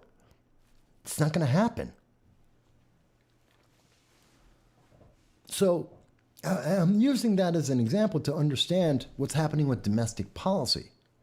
The Democrats are trying to make you think that you shouldn't pay attention, that somebody is out of their mind. But when you actually think about what's being said, it actually makes sense. Again, I don't care if you vote for or against Vivek Ramaswamy. In fact, in terms of national policy, we on Wednesday went over and we were ranking all of the candidates, the top 8 presidential nominees, Democrats and Republicans, and Vivek Ramaswamy, by our analysis, only ranked as a C. He was pretty close to the bottom. He's the worst of all the Republican nominees in terms of his international policy, his foreign policy, as we showed. And we discussed exactly why. So that's, even with that weakness, he's still better than the Democrats that are saying, no, just think Pollyanna, think rainbows in the sky, think of unicorns, that it's just going to be all right, that Putin's just going to give up for no reason. Russia's just going to give up because progressives. Makes no sense. Just think it through for a second. Tell me how I'm wrong in understanding that. I want to see an end to this war, all wars. I don't want to see wars. I don't want Russia to win. I want Russia to lose. Not because I think that Ukraine is a great nation in terms of its leadership, in terms of its government. It's not. It's corrupt as hell. I don't like them, but I like Ukraine and its government more than I like Russia and Putin. But I tell you this, he's not going to stop just because you wish he would, because you have feelings that say that he should. That's not it. He's not going to give up because he thinks he's going to get arrested and thrown in jail for the rest of his life. That's not motivating him to stop fighting. It shouldn't be that hard to figure it out. And yet, as we can see from Twitter, looking at Drew, a blue check, and what he has to say, the answer is he doesn't get it. He doesn't get it. And it's funny because he uses the example of Barack Obama, a man who had no experience at anything before he became president, a man who in 2014 gave up. He actually did appeasement. He supported the appeasement of the Crimea that led to where we are today. By giving Russia the Crimea, it gave them a reason, an excuse to try and take over more of the Ukraine so that they could connect the land to the Crimea. Barack Obama is one of the reasons, and one of the bigger reasons, and one of the bigger justifications that Russia has for having the current war. And guess who was the vice president at the time? Who is the second in command who was supporting this international policy? Joe Biden. And so this Democrat, this apparent Democrat, is here trying to say, oh, well, Vivek Ramaswamy doesn't understand, and he's using an example of Obama, a man who actually did the appeasement that led to where we are today. This is exactly what we see with Neville Chamberlain. Obama was Chamberlain for the modern ages, and it led to a war, just like Chamberlain's actions led to a war. Appeasement didn't work, not to prevent a war.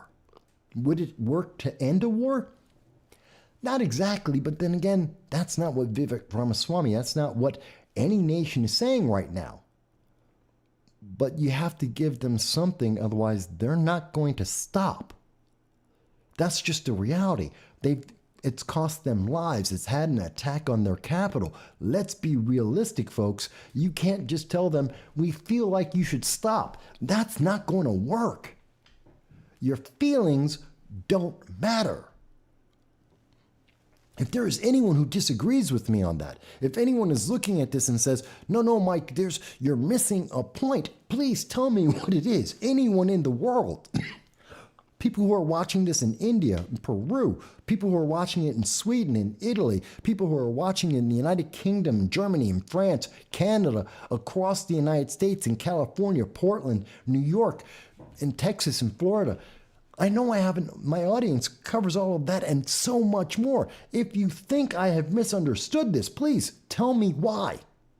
I am happy to hear that. You can leave a text either here or on Rumble. You can call in to 607-242-9247 from anywhere in the world. Tell me how I have got it wrong. Because the evidence is all saying this is accurate. And if we are not paying attention to this, our leaders are pushing us down the wrong road. I truly believe that Joe Biden and Kamala Harris, the progressive movement, don't want this war to end because it's good for them in 2024. They want the war to continue so that Joe Biden will get reelected. Because America almost never changes presidents in the middle of a war. Almost never. We almost always will keep the commander-in-chief during a war. And so this is helping Joe Biden. The fact that this war is going on and potentially having a war with China over Taiwan would help Joe Biden stay in power. It would help Democrats and progressives to maintain power. They are actually in favor of it, which may be one of the reasons why Joe Biden never mentions ceasefire. He isn't negotiating to end the war. He's negotiating to continue the war. He's adding F-16s. He's adding M1 Abrams tanks. After saying that he would never send over F-16s, after saying he would never send in tanks, after saying he would never have U.S. troops, NATO troops, enter into the conflict, after he said that all we would need to do is have sanctions and we didn't need to give all this money to to the Ukraine, he's continuing to do all these things. He wants the war. I truly believe it.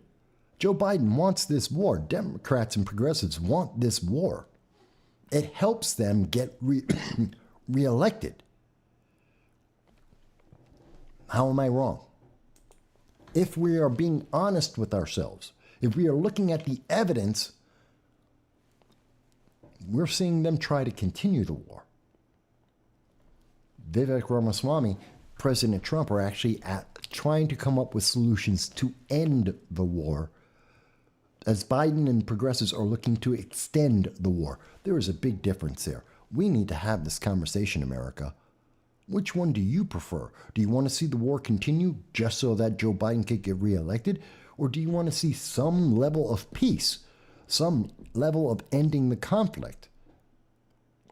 Do you want to spend another $120 billion a year, money that would be able to pay for everyone who is homeless in America and feed all the kids who are hungry in America? You could do all that with $120 billion and have money left over. Instead, we're paying for the Ukraine, everything for the Ukraine. That's the United States by itself. And that's increasing inflation, making the poor people in America even more poor. And we get nothing from it. If the Ukraine wins, America will never get repaid for this money. Let's be honest. America gets nothing. The Ukraine will never be able to pay us back all the money that we have spent on them. The Ukraine isn't as strategically important to us as you might hear many politicians talk about. We don't get extra food. We don't get extra uranium. We're not getting anything. So why are we doing it?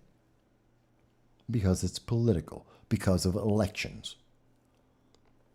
And I've not heard an argument that corrects that says, well, Mike, you're misunderstanding it. That's not the case. Just haven't heard it. Think about it, folks. Because no one wants you to think about it. The major news media does not want you to discuss this. They do not want you to evaluate what is the U.S. policy in the Ukraine. And honestly, what is the U.S. policy in the Ukraine? What are we looking to see? What's a victory condition? What happens if we win? Do you even know? Does Joe Biden even know? What happens to say that we have won? The war ends? Well, does it really end there? because then we have to deal with the poverty. We have to deal with rebuilding the Ukraine. We have all the refugees that have to be addressed. There's the infrastructure of the Ukraine that has to be rebuilt. What is the victory condition? How much more money will the United States give to the Ukraine after the war ends? Again, this isn't whether or not I think Ukraine is a good country or bad country. It's not because I want Russia to win. But this is part of the conversation no one wants you to have. But it is a consequence we're going to have to live with. We should have this conversation now. We should know, what does victory mean? Because all we're hearing from Biden is keep fighting. Vote for me and keep fighting. Keep spending money. Keep increasing the inflation in the United States. Keep making the poor poorer. That's the only answer we're getting from the United States under Joe Biden. That's the only answer that's coming from NATO. I understand why Poland wants to fight. I understand why Norway is afraid. I understand why Lithuania, Estonia, and Latvia, Moldova, why they want to resist the Soviet Union. And I support that. But we also need a plan, which we don't have. Okay. All right, maybe the war is too much for some people to talk about. Maybe it's really depressing, and it is, to understand that there's actually no plan. Maybe it's a shock to a lot of people that when you think about it, Joe Biden's only plan is keep fighting the war. That's it. Keep him elected and keep fighting the war. That's the only plan that he has. And I know there's a lot of Republicans who are supporting that, the established Republicans that are more than happy to continue to fight. Fantastic. They have issues, but I know it's a shock to the system for a lot of people to realize that the only answer that is being offered by the United States at this moment is more war. That's it. More war. That's a problem. But let's talk about something else. Let's talk about Dylan Mulvaney, because I know a lot of people have a lot about that. So let's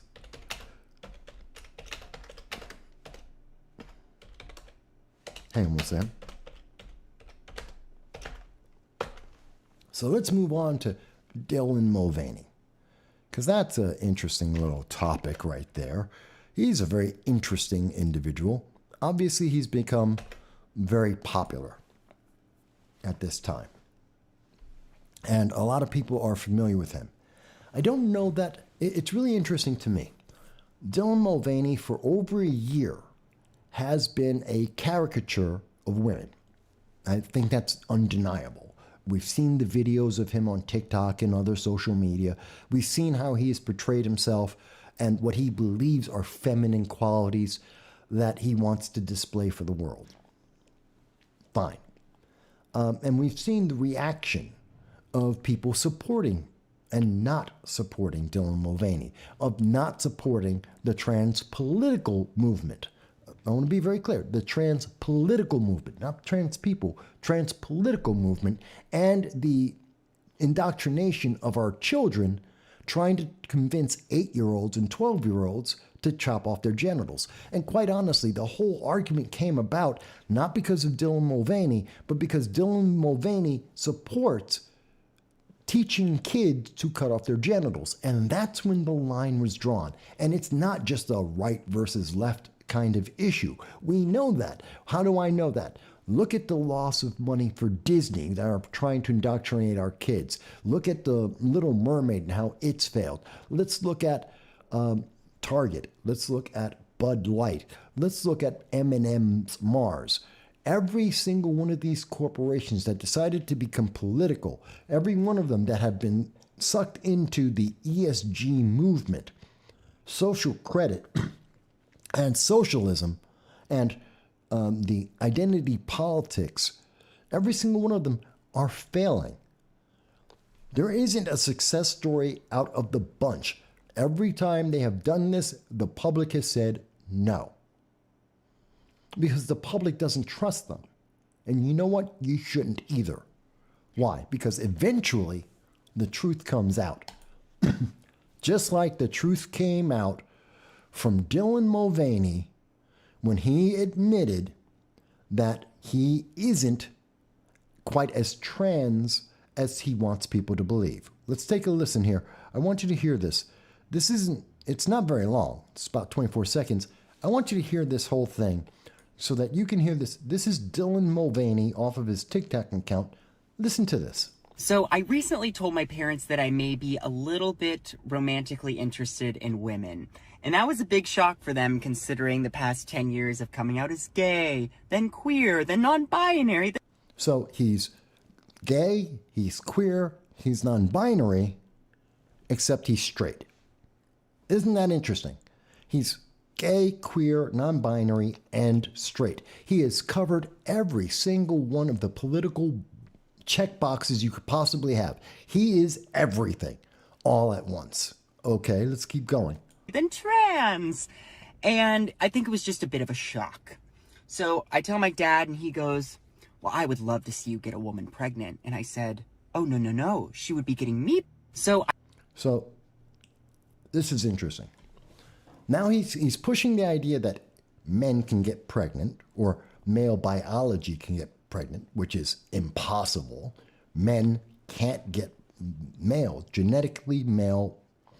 I don't even know why I have to even say this. Men can't get pregnant, period. It's just scientific. It's genetics. Men can't get pregnant, period.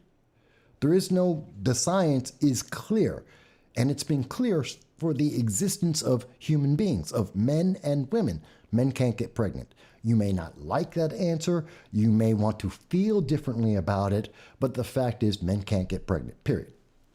Just a fact. It's a fact. It's empirical. So with that being said, so he's still pushing the indoctrination as he is admitting that he's been using the public, that he's actually straight. Now, why would he do all of this? How much fame, how much money has he made? How much support and attention? And he is someone who loves attention. We have seen this over and over again. He loves having the internet fame, having the attention focused on him, being responsible for billions of dollars, thousands of jobs are all on Dylan Mulvaney and his little 30-second TikToks that he's been doing for over a year. He's loving this. And now it's finally coming out, the truth. And it's funny that the truth comes out after he has destroyed Anheuser-Busch, after he has had an impact on Target and Mars, after people have lost their jobs and investors have lost untold amounts of money. IRA accounts have been affected across the world. After he has negatively impacted the world, now he comes out with the truth, which I think is in part being pushed by Anheuser-Busch, that he's being paid to tell the truth, to come out and say, yeah, he's straight. But you notice the news media didn't want to even address this? Even if you wanted to say, well, he was paid off, he's lying. Bud Light, this is part of their plan to try and get back sales, to try and end the protest. Now they're going to say, but no, he's straight. See, it's his fault. He was lying to you. And they just paid him a lot of money to lie so that the pressure is lifted off of Bud Light. Even if you believe that, why won't the news media talk about it?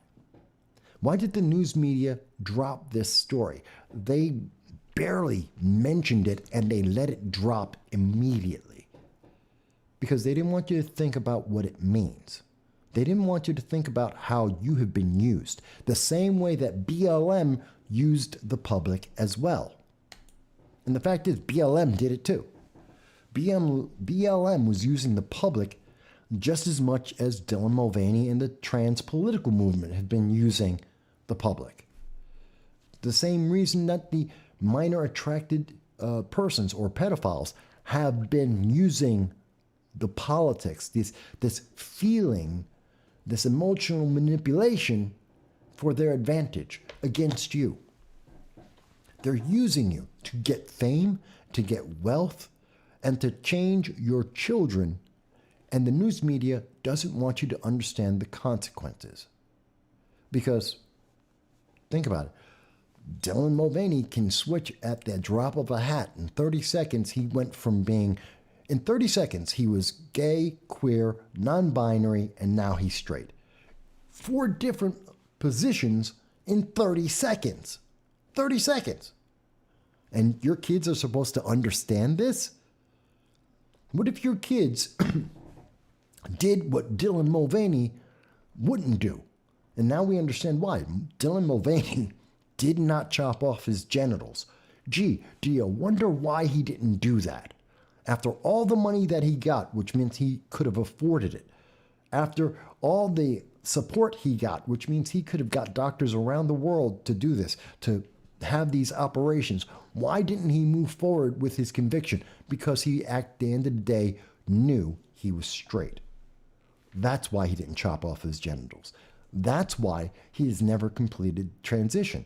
Because this wasn't about actually being trans. This was about taking advantage of the trans political movement to promote Dylan, to promote his values, and to help certain politicians. And that's why we should be talking about this with our kids. We should be using this as an example.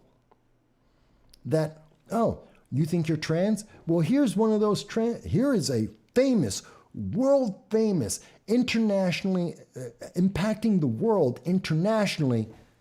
And this guy, he was gay, queer, gay, queer, non-binary, and trans, all at the same time. Perhaps you might want to rethink this, because he didn't chop off his genitals, so maybe you shouldn't either. This is a message we should be having for our 8-year-olds, our 12-year-olds, our 15-year-olds that are being told by the news media, that are being told by schools, by teachers, and in books that they should be chopping off their genitals, that are being groomed to change their lives irreparably for eternity. They should be reminded that the heroes that are being presented to them by the political movements are deceptive and not honest. I think that's very important. Let me say it again. We need to highlight that Dylan Mulvaney is dishonest. He has been dishonest with the public. He has been dishonest with his politics. He has been dishonest with our children that he has been influencing on TikTok as well as throughout the rest of the news media. That he has used them to advance his political and his monetary outlook. And that this has negatively impacted I don't know how many people. We should use this as an example. Oh, you think you're trans? Fantastic. Before you try and chop off your genitals, before you start using chemicals to castrate yourself, to deny yourself a future that might be different, remember that your hero, Dylan Mulvaney, wasn't being honest, because he didn't do it either.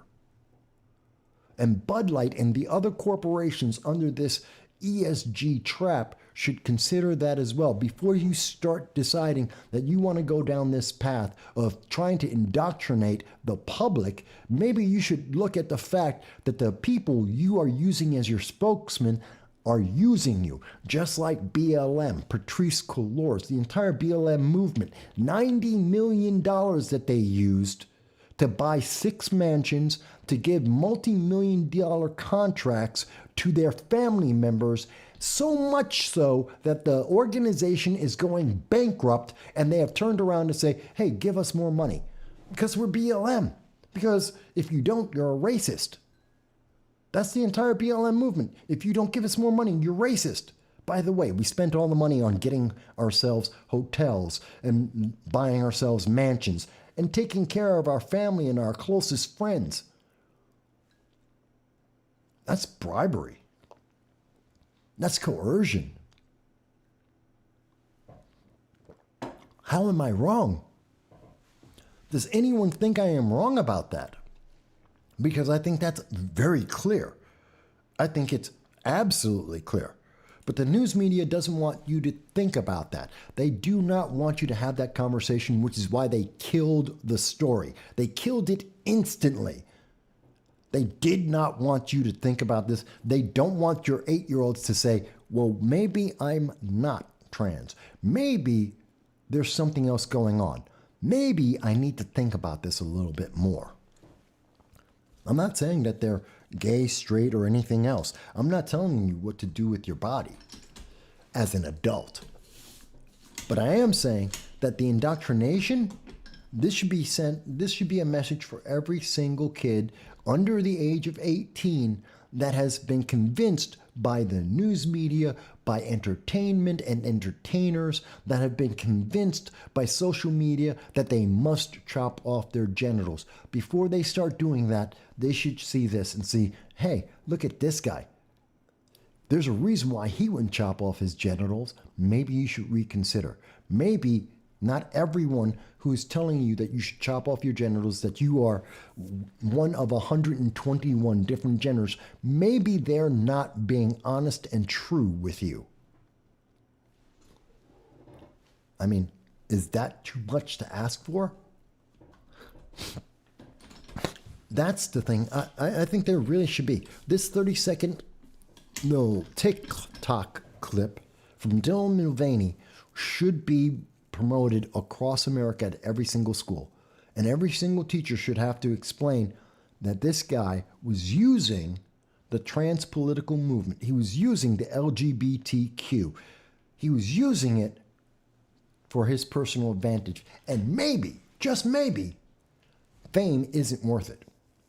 Not when it affects millions of children. Now, I'm happy to hear if anyone thinks I'm wrong. If you think I've misunderstood, if you think that listening to the words of Dylan Mulvaney have not been clear and the ramifications of it aren't clear, I'm happy to have that conversation. If there's a member of BLM that would like to dispute the way that they have been spending $90 million of donations that they have received, I would be happy to have that conversation. If anyone in BLM or Dylan Mulvaney would like to dispute with me that they have been abusing the public for their own self-interest and their own gain, hey, I'll be happy to have that conversation. Again, I'm not restricted in time. Call on in. I'll be happy to have that conversation. 607-242-9247. Let's have that conversation. But somehow, I don't think they will. Somehow, I think the political movements, both for BLM and for the trans movement, are going to cover up that, and they're going to say, no, you can't talk about this. They will try and hide this from the American public. They will hide this from the international public. They will deny that this exists, just like they lie about so many other things, and they will continue to try and promote pedophiles and the destruction of genitals of children under the age of 18. Which I think is terrifying, which I think is horrible. I think it's truly one of the worst things that we can see. That's me. Maybe you disagree. And by the way, I was asked this recently. Why is all these companies, why do they keep going down this road? Even though we see that things like Dylan Mulvaney has been lying and been using the public, but Disney will not retreat from ESG. Target isn't backing away from the ESG. Bud Light isn't. They've lost billions upon billions of dollars, $10 billion apiece plus more, that their stock values have dropped in half, that these companies could possibly go bankrupt. And the question is, why would they do this, Mike? I was asked that recently. And the answer, which I was talking to Alternative, let me put their name up on here.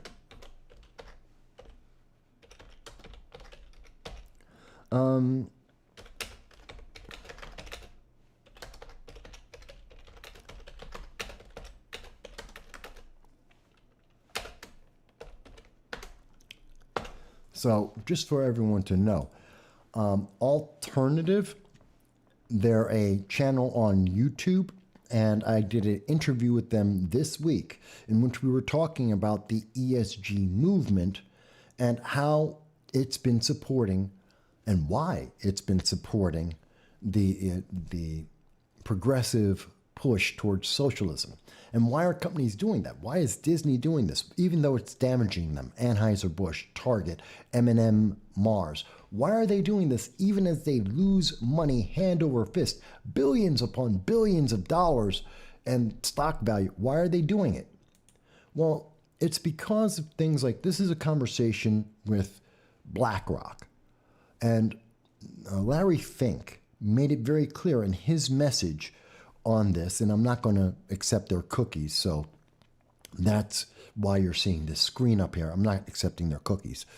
And BlackRock made it very clear in their statement that companies must, they don't have a choice, they must follow the ESG. See, here's the trap of ESG. They become an investor in a company. They offer the company a lot of money. The company wants the money because all companies want more money. They want to grow. They want to increase profits. So they accept the money so that they can do more, make more of their product, whether it's entertainment or selling retail or selling beer. They want more products, so they take the money. But with the money comes an agreement that companies have to follow the ESG movement, that they have to do what BlackRock has said, which is push a political agenda, that these companies must become political. Now, once the companies, if your company takes the money, like we've seen with Disney and Target and Anheuser-Busch, if you take the money, you've just sold your soul to the devil. Because once you do that, now you push this idea, like Dylan Mulvaney with Bud Light. You go and you push that out there. The public reacts just like they have with Disney and all Disney Star Wars, Disney remakes, Disney live action, Disney, what is the other thing? Disney Willow. What you see, the public rejects it. They throw it under a bus and Disney loses money. But the only way that Disney can stay afloat is they have to get more money from BlackRock. That BlackRock has to bail them out because they're losing money. But BlackRock says, you're going to keep going down this road of socialism. You're going to keep going down this road of indoctrination. No matter how many people you lose, you have to keep doing it. And as long as BlackRock can continue to give these companies enough money that it replaces or matches the number of customers they've lost, they're going to do it. In fact, because they lost the customers, they have no choice. They have to keep going with BlackRock. They have to keep going with ESG, because if they don't, they go bankrupt. It's a vortex. It's a never-ending vortex, down and down and down, and it's self-destructive. And that's how people like Dylan Mulvaney get to have such a outsized support, because BlackRock says, support Dylan Mulvaney because Dylan Mulvaney is part of their ESG movement. Even if you lose customers, even if you lose billions of dollars of value because they're actually providing money, once you start down that path, you get enslaved to the ESG movement. You get enslaved to BlackRock and the socialist progressive ideology, to the World Economic Forum and the World Economic Council, that all have the same thought, that you have to obey, that they are going to force their ideas down your throat, even if you don't want them. Now, some people may disagree with me on that, but I think it's very clear, and I hope that makes it clear why I think that. By the way, Graham, I haven't forgotten about your question about the national debt. But hang on. We just got a call coming in, folks. And caller, this is No Soundbites Allowed. I'm your host, Michael Voss. And may I ask, what's your first name? Hey, Mike, it's Jason. Hey, Jason, what's up? Hey, yeah, so you're talking about the ESG, you're talking about BlackRock, and basically these big, money managers and how they're controlling and dictating, what the companies are doing. And, I was just kind of wondering whether or not, it's one of those things is where you've got everybody's retirement funds, you have all these pensions, and they're giving to these companies to manage, right? And then these companies, they'll take all that money, and then they'll buy basically, about 10%, or maybe more of these specific companies, and then they'll turn around and dictate the policies that these companies have to do. And so, Yeah, I was just mentioning that. Yeah. yeah, I mean it's infuriating. I mean, I know that DeSantis down in Florida, he was trying to mandate that they can't do this sort of policy. But the thing is that when you got Vanguard, BlackRock, Blackstone, all these big money manager companies buying the majority of these equities and controlling the companies, there's little wiggle room for these companies, because it's not just the fact that they're telling them what to do, but they actually have shareholder power to dictate what they do. Because once you own 10% or maybe even more, I don't some of these companies, basically they control all the companies, and it's bad. Yeah, that's the as far as, catch-22. You can't legislate this. That's the problem and we've seen Ron DeSantis run into it. The problem is, once these companies, they're on the board, which means they can push their ideology. They have the loans that they can provide through the WEF, the WEC, or directly like with BlackRock. Once they give these loans and they're on the board, so they approve the loan, then this company is stuck. They can't get out of that loop. It is a vortex.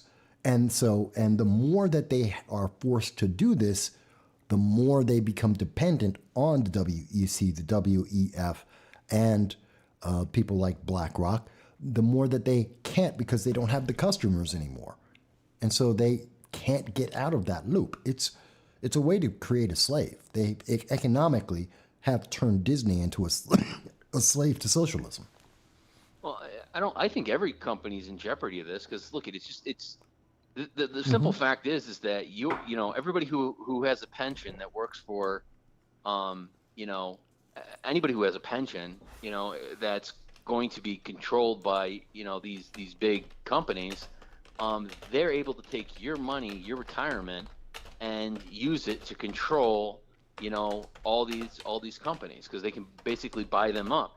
And as people who are individuals who are part of this system, they have absolutely no voice or control of what happens to their money on the back end, unfortunately. And that to me I think needs to change. I think that when it comes to the money management and the pensions and then what people are going to be earning when they retire, I mean, they just need more control of that system.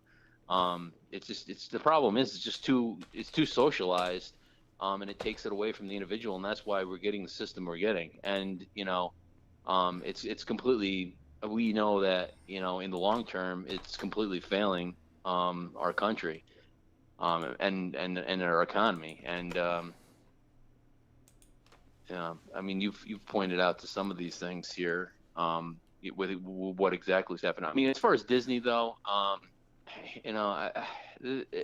think too is that you've got certain people in power who basically, irregardless of who owns the company, whether BlackRock's taking a stake or Vanguard's taking a stake in their stock and trying to get some push on their board, I don't think there's really I don't think that's the big issue. I think that the most you've got you got a few members within the company or workers or what you'd say that are dictating the culture that is coming out of there.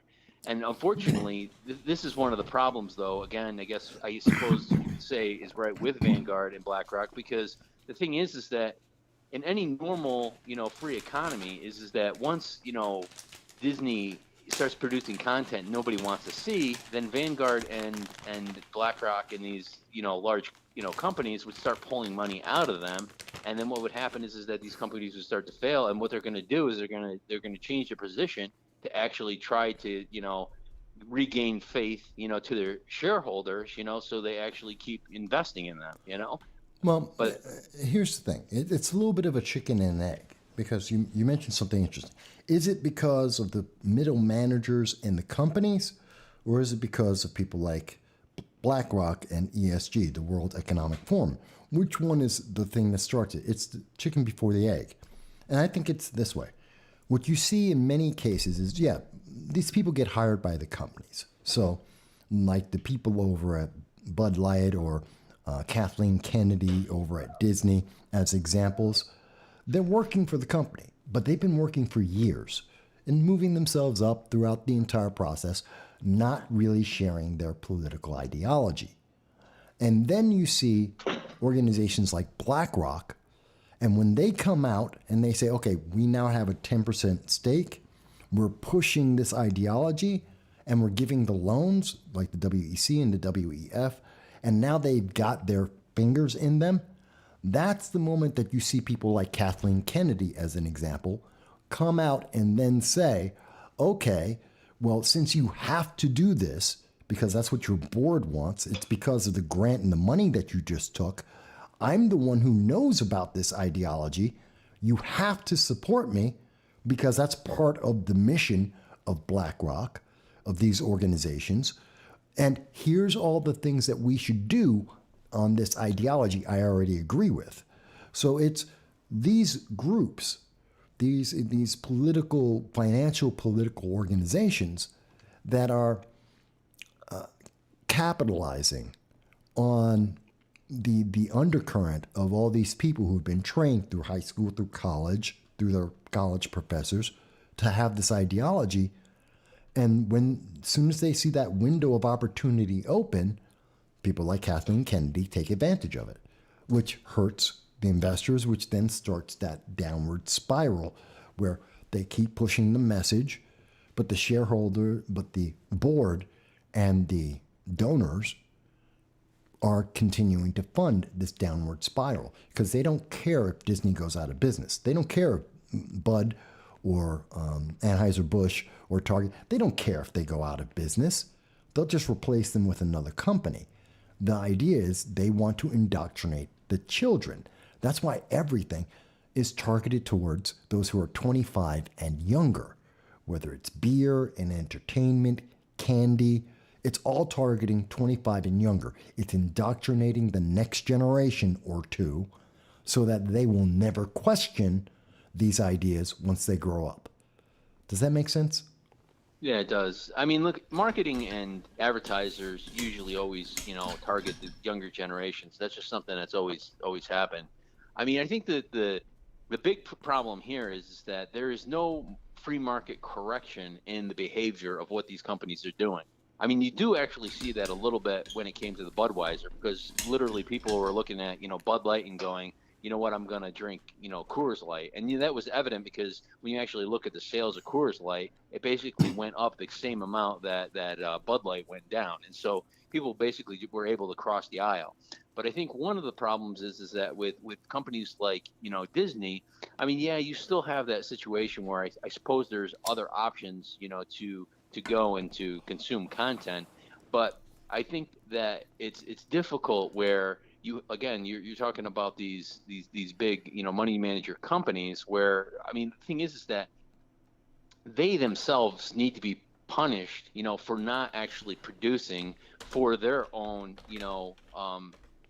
shareholders themselves, I mean, that's one of the problems that's happening. That's one of the things that, DeSantis was arguing. It's just like, okay, you're not going to be allowed to look for these, social justice and this environmental, kind of conscious stuff when making investment decisions. You're going to basically pick companies and make as much money as possible, for these pensions, rather than doing, this social justice game. And the thing is that if in fact these if politicians, like DeSantis can start ganging up on these companies, then for one is you would actually see potentially more competition and somebody else coming out with an alternative to these, big money managers that would then, take they would force, a change in direction.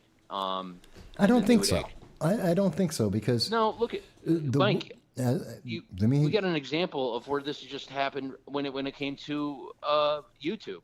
YouTube's behavior just recently, from what we say about the whole situation about the election fraud, is changed because of Twitter. Twitter basically started saying, and content creators started saying, "Hey, we're going to go over to Twitter, and we're going to start going into alternative places." And then all of a sudden, now you've got YouTube backtracking. But it's not. Guess what? But it's not because Yeah, it is. YouTube. Well, the policy from YouTube is very explicit. Yes, I can say that the 2020 election is rigged. I can't explain why. I can't have a conversation. They didn't change their policy. They just made it more appealing to people. See, you can say it's rigged. You just can't have a conversation on why it was rigged. That's not free speech. That's not them backtracking. It's them changing the conversation. They didn't actually do anything. It's Well, just a the thing- lie. Well, the thing is if it's a lie and then they continue to do what they're doing, then they're going to basically lose they're going to lose their content, creators, because they will go to an alternative place. So the thing is that either I honestly I don't really know why they would be saying that they're changing their stance and their positioning and opening up free, because the only reason you would take that stance is because you've been losing and bleeding money, you've been losing eyeballs on your platform, and you have a chance that other places like Twitter are going to actually take away a majority of their. But they're not. And that's the thing. First, I want to run through that with you. Twitter isn't trying to become the next YouTube. Never has. Even under Elon, it's not. Rumble is trying to be the next YouTube. They're making inroads on that. But it's not significant enough because there are 10 billion views per month on YouTube, even with the suppression of so many voices. They are the leader. And while you may see that fracture a little bit, they're not going to go to zero. That's not going to happen. They're too big for that. It's going to take a long, long time for someone to replace them. It's not going to happen overnight. They're not making the change because they're losing money. They have never made money. They've always lost money. It's not about making money for them because they've never been about making money. It's been about making. Then what are they doing it for? I mean, because the thing is messaging, political messaging. Yeah, why? Why would you need to message something different unless there's some sort of consequence? But they're not. They're not messaging anything different. They're not. Huh? They're not changing. Again, they didn't change their position. Just because I can say, and people have been saying for 2.5 years that there's an election, because why are they saying that now? Yes. Because there's another election coming up. Because there's a 2024 election, and they want people to continue to use. They want all of the same people still watching them, and not bleed off. Why would you need to say that if you're already the biggest game in town and everybody has to come to you anyway, and you're not afraid of losing business to other people? The only reason you do it is because you are afraid of losing business to competitors. It's just a matter of maximizing their impact. Because they, as we have seen, and it has been studied in 2012, 2014, 2016, Google, which owns YouTube, has an outsized influence on elections. They want to maximize their influence on elections. So they're willing to look like they've made a change when they haven't, to maintain that maximum impact. But they're not actually lifting the suppression. The same conservative channels are still being suppressed. They're still being deleted. They're still being censored. People aren't getting the notifications. They haven't changed that. You still can't talk about you can't talk about election irregularities without having massive suppression. You still can't point to all of the court cases that have happened in Pennsylvania, in Wisconsin, in Michigan, that have shown that affected the 2020 election. You can't talk about that without being suppressed, if not completely deleted. You can't talk about Arizona pretty much at all. Well, the question I have is that when did they come out with a statement in this position change? 2 days ago. Yeah, 2 days. I mean, that's honestly, there's really no time to actually tell at this point whether or not, they have changed positions. No, they've made it very clear. They said in their announcement that, yes, you can say the election was rigged or stolen. You can even say that. And they also said at the exact same time, but you can't say why. It is their policy. They made it very clear in their policy. You still can't say why. You can't talk about mail-in ballots negatively. You can't talk about electronic voting negatively. You cannot do that. I didn't see that. It's in their they statement. said that. I thought basically you couldn't, tell people, fraudulent information. Like, for example, is that, election day is, on a Saturday rather than, a Tuesday or something like that. I thought that was kind of like what they're, kind of more pushing. No, they're saying that it is misinformation to say that there are any issues with mail-in ballots, that there are any issues potentially with the electronic ballot machines. It is illegal, or it is misinformation and disinformation to talk about what may have caused the 2020 election to be rigged or stolen. That's what they have said very clearly. It is still under their misinformation and disinformation guidelines. They're just telling people. So again, they're doing the most superficial thing that they can.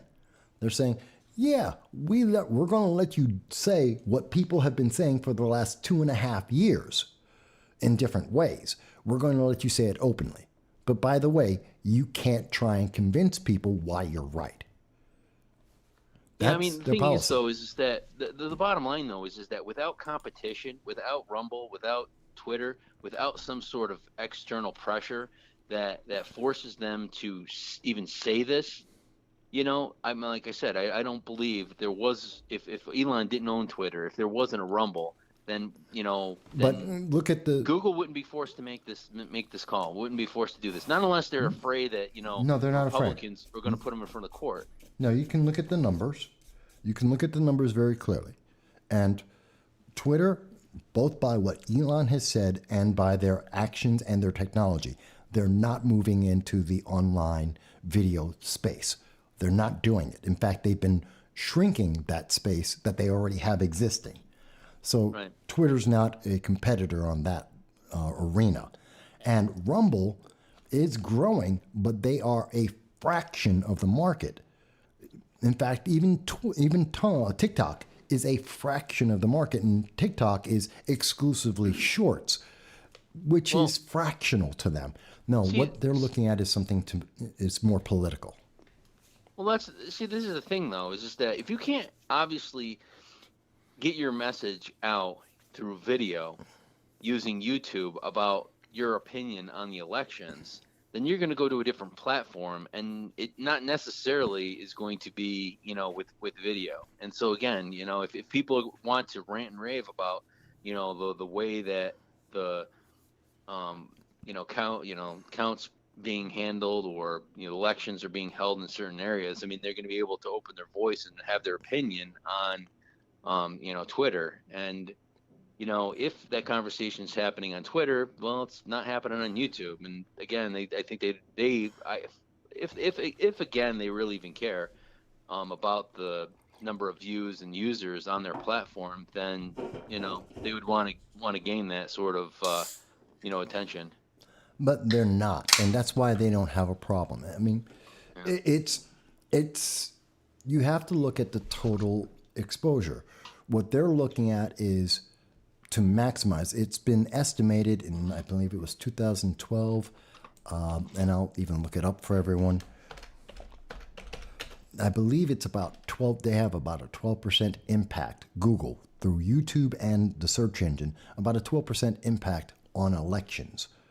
So they're looking to maintain that 12% through 2024 because it's a critical election for them. And they want to continue to have Hakeem Jeffries and AOC and Joe Biden and Kamala Harris in power. That's what they're focused on. They're not worried about the money. Again, YouTube has never made money. YouTube is always losing money. They don't care about that. And Rumble hasn't replaced them. They have fractionally gotten into the market. They're not their competitor.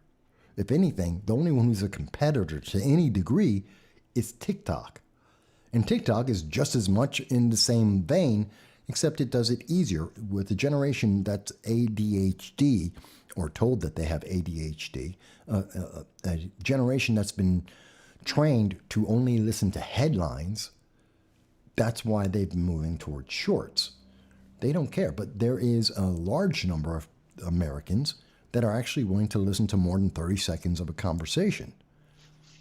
This channel is one example of that, and we see that especially on Rumble.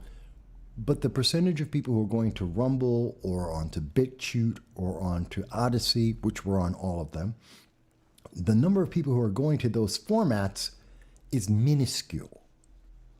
So, and there's more of a polarization. It's like Truth Social versus Twitter. Truth Social is large, absolutely, and it's been successful, but it's a fraction of what Twitter is able to reach. That's the difference there. It's not economic based, it's political based. It's about what is the future impact on the next generation. Let me see if I can find this for you. Here it is. This is an article from Politico magazine from 2016. How could Google rig the 2016 election? It was written on August 19th of 2015. It's just one of the examples. America's next president could be eased into office not just by TV ads or speeches, but by Google's secret decisions, and no one, except for a few obscure researchers, would know that how this was accomplished. There it is. This is coming from Politico itself. Again, August 2015. That's what they're looking to protect. The ability to very quietly, and they have been somewhat effective at that, it can be debated, but we've known this since 2015. That's 7 years. We know, 8 years. We know that they've been having this outsized impact. And that's all they're trying to do. They're not worried about the money. Yeah, I mean, look at it. As far as Google and what they were always saying they could do, I mean, this goes back all the way to Obama's time, as far as being able to to control the search engines and to what people see. I mean, that's old. I think one of the things that actually is kind of interesting is exactly how the AI is going to affect this. Because you're going to have you're always having a monopoly with certain companies. Obviously Google took on, the complete search, but some of these AIs seem like there's an opportunity now for, again, another shakeup where there will be an option for, more ideas and information to come into the market. Not really. And when I discussed ChatGPT versus Gipper, which is a right-leaning AI, AIs are just a function of the programmers. Most programmers are left-leaning. Silicon Valley is left-leaning. They're very progressive. So they built in, and you can see this and I showed it in my video on Gipper versus ChatGPT, that you can put up the exact same question on multiple different issues, and you will see the political bias that both programs have built into them. At least Gipper is honest that it's a conservative search engine, but ChatGPT isn't, which is why they're marketed as neutral, even though if you put it side by side, you can see the political bias. I did it with my name. Go ahead. You can, this is one of the things, though, is you can actually literally see the difference in what the output is by these different AIs and how they're giving you information. And so the thing is that this now allows people to go, wow, this is giving me a bunch of left-leaning stuff. Let me try this one. This one obviously is giving me, this sort of information. And now people will be able to make more definitive choices. When before it was Google, I mean, you just search in, different questions about, Obama or, Biden or Trump, and then basically they just fill the search engine with whatever the hell they wanted to put at the top of the queue. Now, though, is that you'll be able to question, a certain AI program to actually give you that answer. And again, now I think that you'll be able to get more information of what appeals to you and what you want. And so they don't have the control like they did in the past. Well, that's not exactly correct because people don't even know. One, people don't know that the AIs are being programmed based on political ideology. Well, not yet. Most people don't know, just like most people don't understand the suppression and censorship that goes on in social media. But they have no choice. Well, people don't know. But also with the AIs, most people don't know that there are alternatives to the left-leaning AIs that are being produced out there. Most people don't know that Gipper exists. They have no idea. If you went down and asked people about AIs, they'll tell you about ChatGPT. They don't even know that Gipper exists. Yet it is one of several conservative-leaning AIs to counter the left-leaning AIs. So, and why don't you know that? Because if you do a search, you're not going to find it. Matter of fact, I'll do an My only problem example was of it. that basically they were just overrun. I think the server was down when I tried to access that last. Where is it? Okay. So that's one of the interesting things about it. I mean, it's a very unique argument. And it's the lack of knowledge of the public. And that's why they do it, because the public is relying on social media and the search engines to provide them answers without knowing that there's a bunch of censorship that's inherent and built in there. And we're not going to have Congress fix this. Remember, it's Senator Blumenthal himself and many of the Democrats that are saying that they want to increase the amount of censorship. He's actually come out and said this in congressional hearings, that he wants to increase the amount of censorship and increase the amount of government involvement in search engines, in censoring and misinformation and disinformation. We know that the United States already tried to do a ministry of truth. And we know that right now in the United Kingdom, they have a new ministry of truth of their own. So we're seeing this on a global scale where we're seeing the most liberal, the most free nations in the world are instituting in their social media draconian anti-free speech movements. But the public isn't being told about that. Channels, alternative media like me, and I don't know, Stephen Crowder and Tim Pool, we're talking about it, but we don't have nearly the reach of all the rest of the media. I mean, we're what, 3% of the market? They're talking about 97% of the market. Which one do you think the kids in school are being taught? To go check out Stephen Crowder or to look up me? Or are they going to tell you, do whatever Wikipedia tells you? Yeah. And that's a bit of a problem. Let me switch up a little bit. Debt ceiling. How do you feel about the debt ceiling and the fact that student loans will not be paid by the public? Yeah, that actually was unanimous decision, voted even down by Democrats as well too. So it's kind of a, everybody was on board for that one. Yeah, I think that it's good.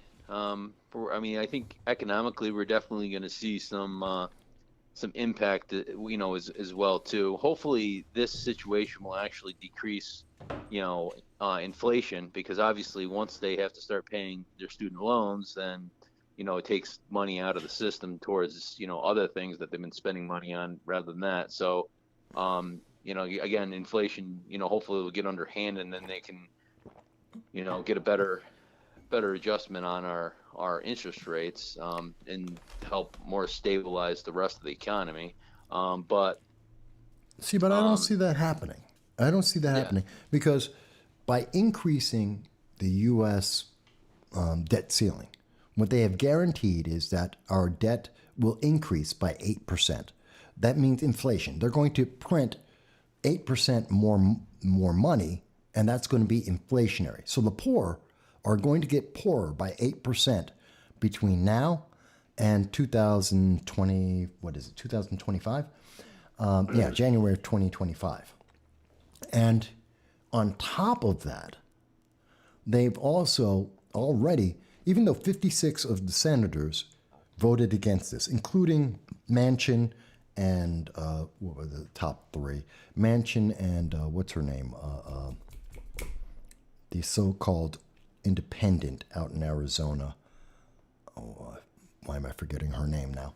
A couple of Democrats, very vocal Democrats, voted against the debt elimination, student loans. But they're already saying that that's a Republican thing. And so they're using this as, even though Democrats voted against it, progressives are using it to try and move in 2024 and get more progressivism. Yeah, Kirsten Sinema. Thank you, Graham. I forgot her name for a second there. And so we're seeing that. I mean, I'll give you an example. You should be able to hear this, Jason. This is from PBS News. This was 2 days ago, so June 2nd. And so this is part of what they had to say here. Loan debts for 43 million people. The vote was 52 to 46 as Democrats Joe Manchin and John Tester, plus independent Kirsten Sinema, joined Republicans in the majority. The White House has promised a veto, but the plan's ultimate fate lies with a Supreme Court decision expected this month. So they're saying that this isn't a decision for Congress, this is a decision for the Supreme Court. They're saying that they're moving forward with this, that Joe Biden is going to push this forward, even though certain Democrats went against it, and they blamed it on the Republicans, that this is a Republican issue, not a Democrat or joint bipartisan issue. So they've already set the stage to say, see, if you vote Republican, if you vote even libertarian or conservative, if you don't vote straight down the line progressive, you have to pay your college student loans.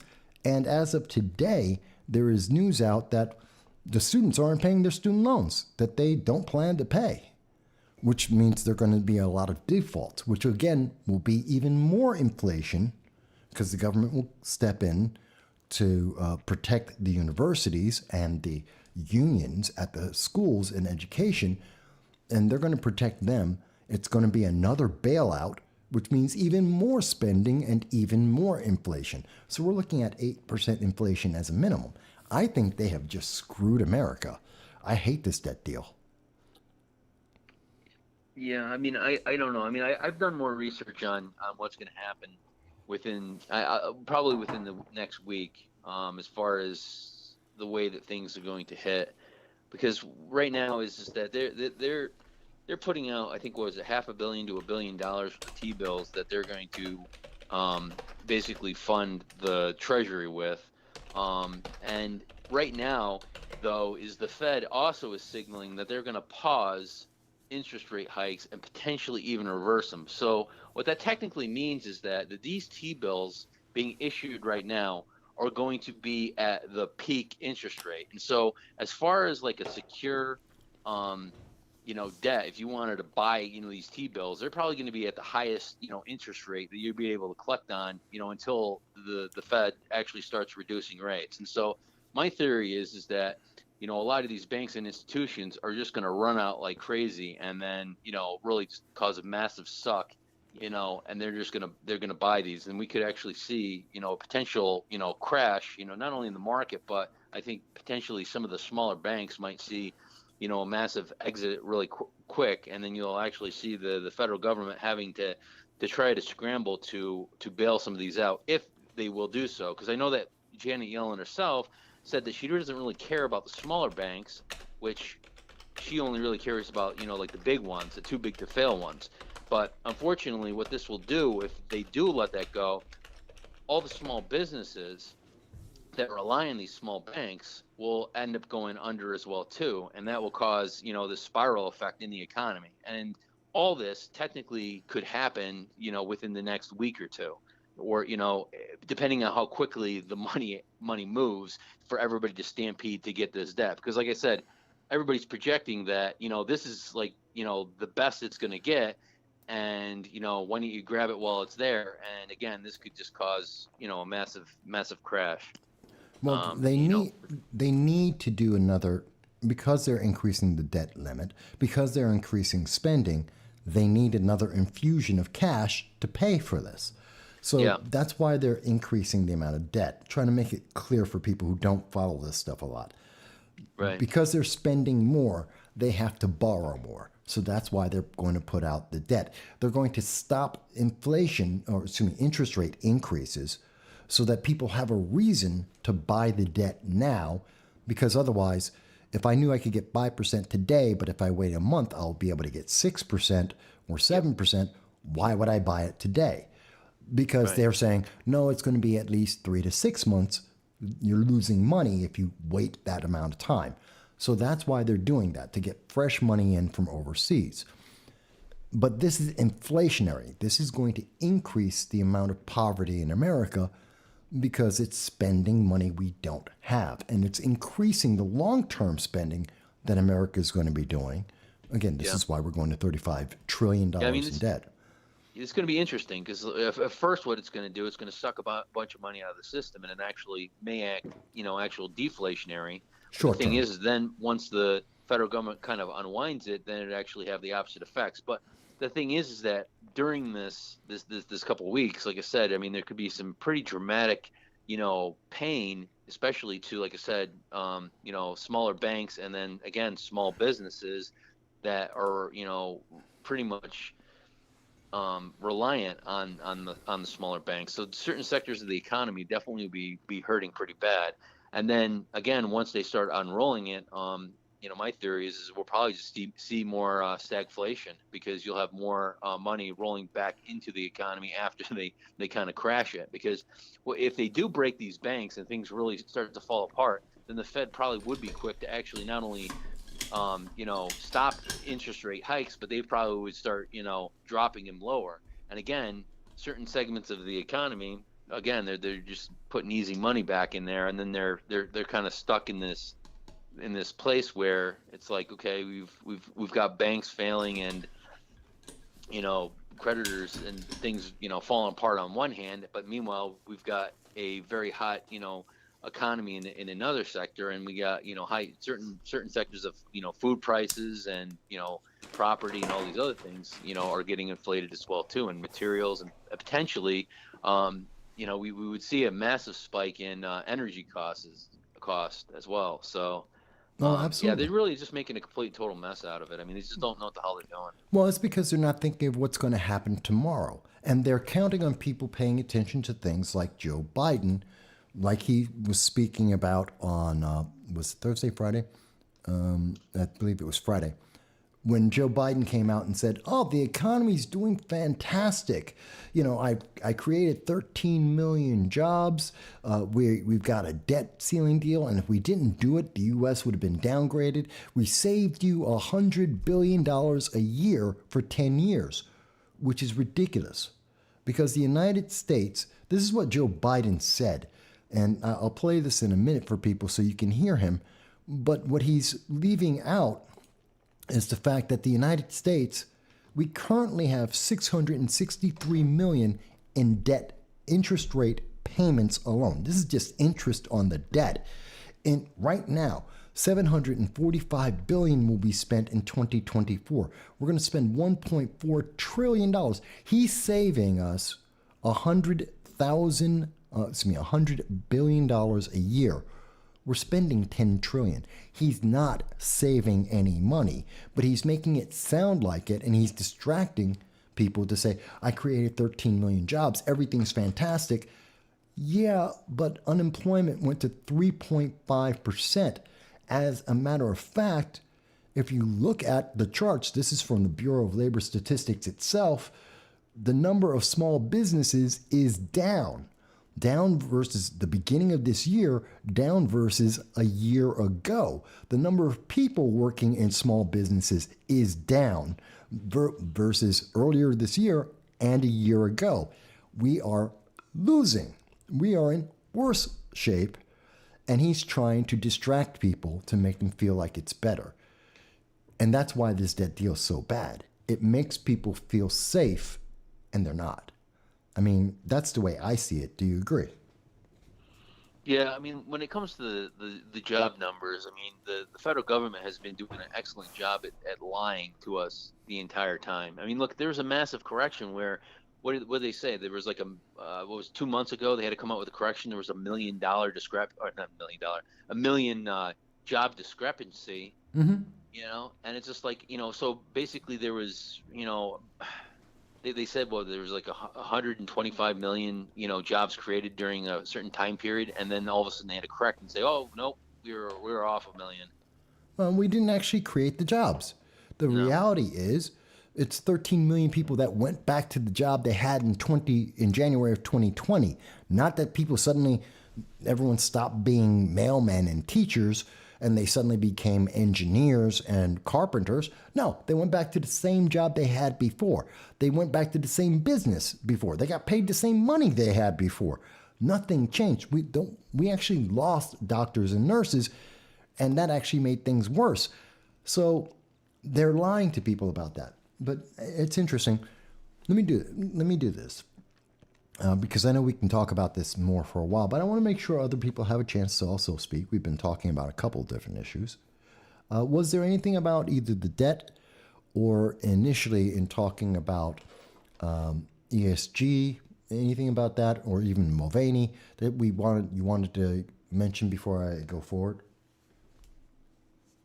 Well, I mean, as far as the Mulvaney situation, I think that's you know, I don't know how much farther that can go. I mean, I do see certain, you know, points where, you know, when it comes to, you know, this being Pride Month, a lot of companies are still, you know, full out, you know, pushing stuff, you know, carelessly, you know, and I get, you know, and again, they just, I mean, they got to, the real question is just who are they more afraid of, you know?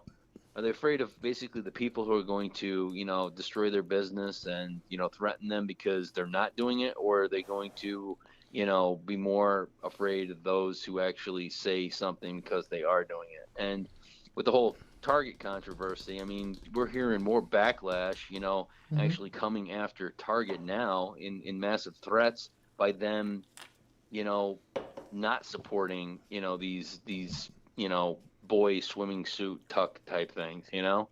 And so it's like, I you know, it's going to be interesting to see exactly where these CEOs and these companies stand on this issue. Well, I think it's very clear. They're standing with where their board, which happens to be BlackRock, which happens to be the WEF and the WEC, they're standing where those guys have been, and because they have to answer to them directly.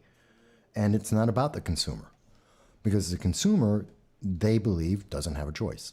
So they're being very clear about that. And I think that's not going to change anytime soon. Because, again, it's not about the consumer, it's about the board, and it's about pushing the message to the next generation, which is why Target is targeting children. No one cares about the adults. No one cares that an adult decides they want to be LGBTQ plus toast or whatever. No one cares. This is all about the kids, the children who are being told to cut off their genitals. So that's why I think about that.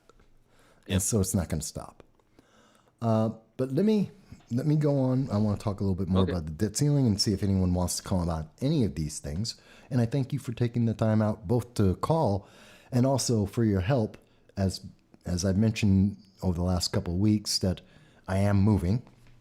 I'm moving out of the Southern Tier, and I do want to personally thank you again, publicly, for your help, and also Dal, and also and John Rastusha, for their help in helping me make this move happen. So I just wanted to thank you for that. Yep, no problem. All right, I'll talk to you soon, okay? Yep, I'll see you. Bye. Okay. So, folks, just like you've heard the conversation that I had with Jason, you too can call in from anywhere around America at 607-242-9247. You see the number crossing across the top of the screen. You can call in about the debt ceiling, about ESG, about Disney, about the trans political movement that is trying to convince our children to cut off their genitals, that is trying to justify pedophiles and minor attracted persons, sometimes called MAPS, and trying to justify their involvement in that rainbow flag that they're trying to push out there. Or we can talk more about the debt ceiling. I really want to hear what people think about the debt ceiling. Do you think it's good? How many people have actually, I wonder, how many people have actually heard from the mainstream news media, which I think is zero, that have actually come out and said, we're going to be increasing inflation by 8% in a year and a half? No one's really talking about that. I think it's very important. Can you afford an extra 8% taken out of your pocket, out of your paycheck every week? How is that going to impact your life? Because that's what they did. They increased the debt ceiling. That's printing 8% more money. Your money is being devalued by 8%. How is that going to affect the groceries you buy? How is that going to affect the rent that you pay or the mortgage that you're paying, the gas you're putting into your car? How is that affecting your family? Because AOC doesn't care. Cory Bush doesn't care. Nancy Pelosi, Chuck Schumer, they're in their mansions, their gated communities. They're using your money, your taxpayer dollars, to pay for their private security and their Tesla cars. They're not being affected. You are. So how do you feel about that? And for those who are college students, let me ask the college students out there. Democrats at any point in time could have in 2022, at any second in 2021, 2022, they had the majorities, they could have eliminated college student loans, which they told you was important, which they told you that they promised they would do. And they just threw you under a bus. And now they're saying, well, Congress, which are the only ones who have the authority to do this, they just said no, because it's bad for the economy. And you have to be accountable for making your own decisions, for taking on the debt yourself, because you decided that you wanted to specialize on African studies or lesbian dance theory. Because you did that, you have to pay it back. The same people that just told you that they're going to wipe away all of your debt. They lied to you, to your face, to get your vote. How do you feel? Has anyone actually been honest with you and said exactly what I've just said? Users Bin Ban says, I think the crisis is just getting started. I truly believe that. I think I've been saying for since February of 2021, that the economy is getting crushed. We literally made the prediction on this channel on February 17th of 2021. We haven't changed our opinion. We've been saying since the summer of 2022, the United States is in a recession. According to the definition of a recession, before they changed the definition, we are in a recession. We're very much having stagflation.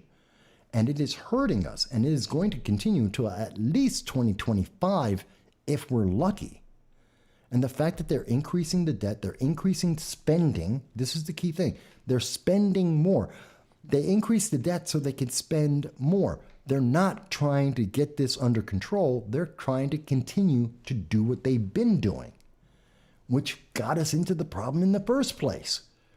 You can't spend yourself out of poverty and into riches. It doesn't work. Poor people have immense amounts of debt. They aren't getting rich. Why do we think the United States is going to get rich or improve economically by increasing the amount of debt that we have? It doesn't make sense. It doesn't work for you as an individual. Why do we think it's going to work for the government? I don't think it will. And I think banks are going to feel the brunt of that. It means it's going to affect your IRA. It's going to affect your retirement. It's going to affect you paying your bills. And no one wants to be honest. And no one wants to hold the Democrats accountable as they, like I said, and I showed you, even as PBS is turning around and saying this is a problem because of Republicans, they're ignoring the fact that Democrats, if they were serious, they could have passed this in 2021. They could have passed this in 2022. They could have done this if they thought it was serious. They don't care. If they cared, they would have already passed this. They could have passed this when they had the majorities. They didn't care. They still don't care. And if there is a Democrat out there, if there is an elected official out there that disagrees with me, that thinks that I am wrong, that thinks that I have misquoted this, misstated this, fantastic, call in. Tell me how I'm wrong. If you're an elected official anywhere in America, if you're any of the 43 members of the Senate that disagrees with me and thinks that, hey, this is fantastic. If you're Hakeem Jeffries, Alexandria Ocasio-Cortez, Cori Bush, Ilhan Omar, Anna Presley, if you guys think that I'm wrong, the entire Congressional Progressive Caucus, if you think I'm wrong, call on in. I'm happy to have this conversation with you, and let's go through this with the American people. I dare you. I dare you. Because I don't have any confidence in what you guys are saying. And there's no reason that I should have confidence in it. I mean, we're talking about people who are trying to make us have confidence in the leadership that is affecting the United States at this moment, a leadership that is being led by a man who literally can't walk.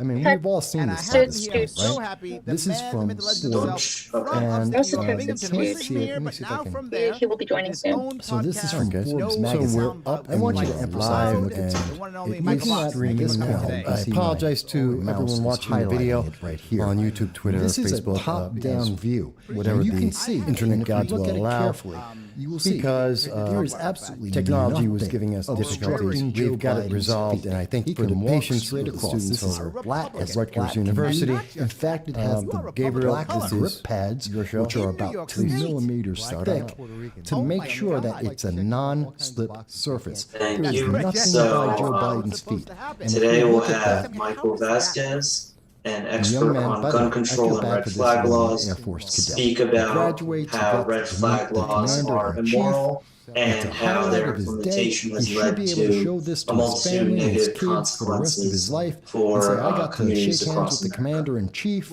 and the only thing that everyone in the universe will And I remember want is to welcome everybody there over at Rutgers. Joe Biden just fell It's right great now. to be back with you He guys. just I fell was over his hoping that I own would be feet. able. Now, I want to be If it clear, weren't for COVID, because I'd be the there news on media is campus trying to again. explain this as Last an time I was on excuse campus was that about somehow he 1990. tripped when I on left school. something. I got there in 1986, and it's a If you beautiful can campus. look very You know carefully, the again, dorms looking at over right on the Forbes, Raritan, before they cut Three away Towers. on their I was in the middle one, picture-in-picture 164. view, and you can see this is Joe Oh, Biden. I was on He's standing, Campbell they're saying Hall, that these little black the things here one like farthest from like the are center having of technical Brunswick. problems. Yep. And so, Love those hang on river one second, dorms. folks. Oh, they are the best, and we have Not all on kinds my of trouble. side, But I'm I not. beg of you, don't do anything we On did my because side, we were both just really on bad. A different on world, though. Facebook, But it is on good to be back with YouTube, Rutgers and on University. Rumble. So let me It's mention that showing I like to fine. do, I'm whenever on. I speak, and I do speak on these kind of subjects quite a bit. Been doing this for I'm about not seeing 15 any years technical now. issues. And I do like audio is interactivity. I'm going to go through the hang little on, bit of the folks, hang on. speech first, and then we're going to open it up to all your questions. I hope you have a lot of questions. I know it's an issue that a lot of people have not heard a lot about, and there are some very specific Does anyone reasons. hear where it's coming But let from? me get started. Let me first I state that have 20 this is not meant windows to be a that are definitive legal finding or analysis. Okay, yeah, but what is it This saying? I is have meant to 20 start a windows. discussion and spark understanding in what is proposed, 20 different intended, windows and here, the so consequences I of red need flag laws. what's it talking about? Starting from the most recent point, let's start and understand the issue at hand.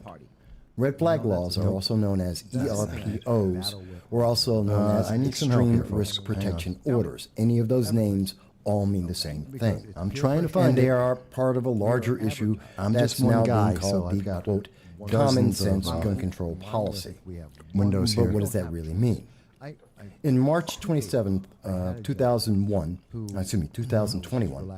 New York Times opinion article columnist Frank Bruni noted Sounds like me in talking the to other affirmation, people? quote, gun control Okay, is hang probably on. the most instantly and widely recognized shorthand for the debate over such laws, and journalism Nope, that's- depends on verbal economy.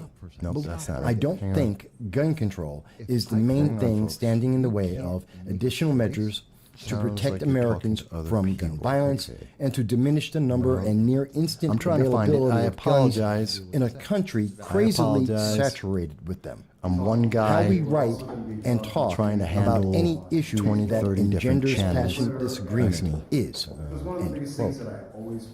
Now, we can all agree that words are powerful. And by the way, all of this speech is going to be provided to you at mvos.com. It's going to be available at 9:30 folks. I p.m. apologize this for this. evening, including all links to sources that I am mentioning. So you'll have a chance to review it later if you wish. Hang on. I'm trying to find it What's even more powerful than words because I'm not is hearing the it. meaning of the words, or to be more exact, the commonly understood meanings of words and phrases, which may not be the same It thing. is going on. I see it. So what does the Second But I'm Amendment not seeing mean? the source. Some would say it refers to the right to hunt, or for the state-approved civilian military ABC News? ownership, which essentially means the National Guard. It's not ABC Most would News. say that it allows for American citizens to own non-military firearms, and in some cases military-class firearms, to provide for self-defense from ne'er-do-wells and potentially a government gone rogue. That general meaning is supported by the Supreme Court decision of District of Columbia versus Heller in 2008, and now disputed by the Ninth Circuit Court decision in Young versus Hawaii. Hang on, folks. I'm trying my best And to it find is it here. Not I'm trying absolute, my but very, very very best. wide-reaching. Coupled with the National Firearms Act of It's not coming from 1934, a Rumble. civilian can own a machine gun, I don't have an any actual windows weapon of the military, an actual assault weapon, but only with a very special and limited Nope, it's federal not Rumble. license. There are potentially 131,952 licensees as of January 2021 per ATF records, with 726,951 machine guns registered as of April 2020. What just happened? 39,979 of those It's like three are shows found playing. in New Jersey. Oh my God. 3 times the number How in can New that York be? State. In fact, New Jersey ranks 5th in the nation for machine gun ownership, Hang on 1 second, folks. outdone only I by Georgia, apologize. Virginia, It's a technical Texas, issue. and Florida. Hang on 1 second. In that ascending order. Now, that may sound like a lot of machine guns. If we were to ascribe to the theory that assault weapons are a danger to American lives, then obviously this huge number of actual assault weapons would be the lead. Okay, I hear where it's coming from. Hang on. Category of homicides in this nation. In fact, there have been 4 known cases of assault weapons Okay, used I'm finding it. I'm finding it. 1934. The most recent was in Madison County, Mississippi in 2019, and in that I apologize. 0 people died. To look at the data even more closely, according to the FBI's Crime in the USA 2019 report, which is the most recent full report we have at this moment, 364 people killed by all types of rifles. That's in comparison Where is to this coming from? 1,476 knives and cutting weapons. Yes, I have. knives are Yeah, I don't know where it's coming from. as the so-called Hang on, folks. I apologize. often cited by Joe Biden and other gun control advocates. Well, that takes care of it. So far we have defined. Okay. Does that sound better now? Did I get rid of it? I literally have no idea. Do I still have one left? It shouldn't be on any of them. Yes, there is still one left. Okay. Hang on. Where's it coming from?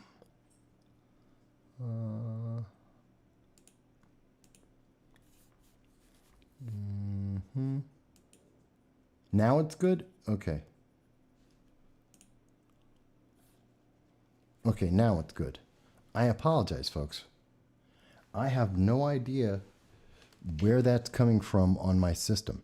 It literally doesn't appear anywhere on my system. I have no idea where it came from. That's just really, really weird. Like I closed a bunch of windows just to make sure. It's not coming from my computer. That's the weird thing. There is no window that is open on my computer that would provide that. There's no program that's running. So that's just bizarre to me. But I apologize. I don't even know how that's possible. Nothing's running. Okay. I apologize, folks. I truly do. No, YouTube really didn't like it because they're the ones pushing it through because it's not on my computer. I have every window that I have open, I just checked. So I don't know where it's coming from. Because there is no window that is open that is actually playing. Blaine, hey Blaine, you're saying there's still one left? I don't have a window that's open.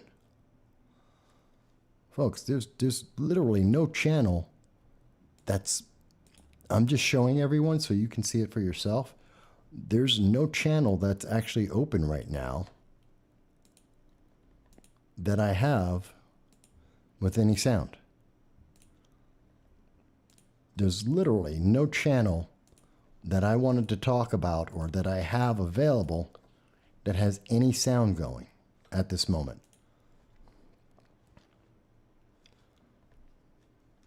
Okay. Blaine, you might be a couple seconds behind us. And so that might be it.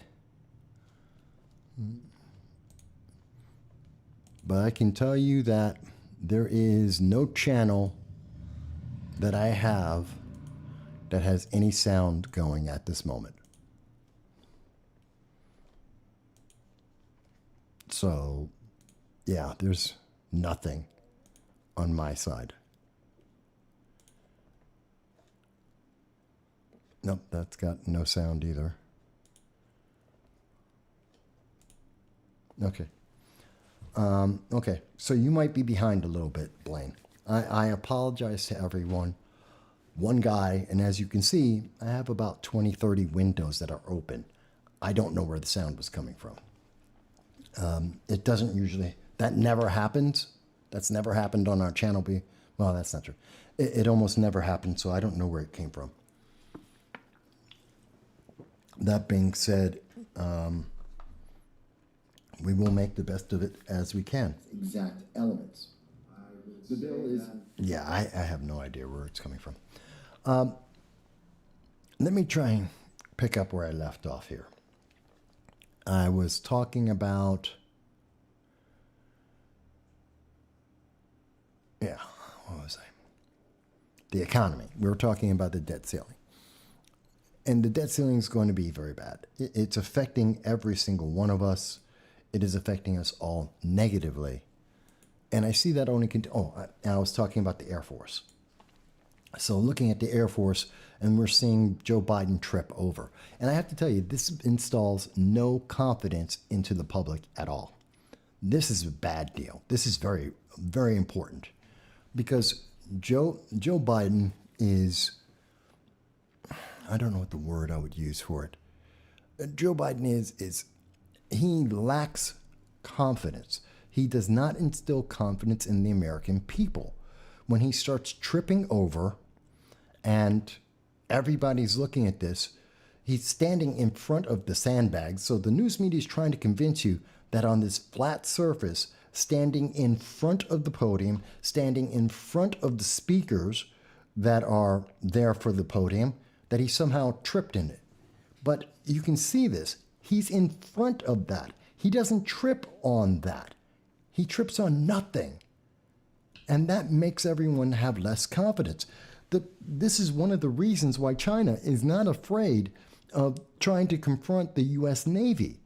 It's one of the reasons why Russia isn't backing down in the Ukraine. It's one of the reasons that world leaders don't have confidence in what Joe Biden is doing in terms of international policy, because he can't walk across a flat stage.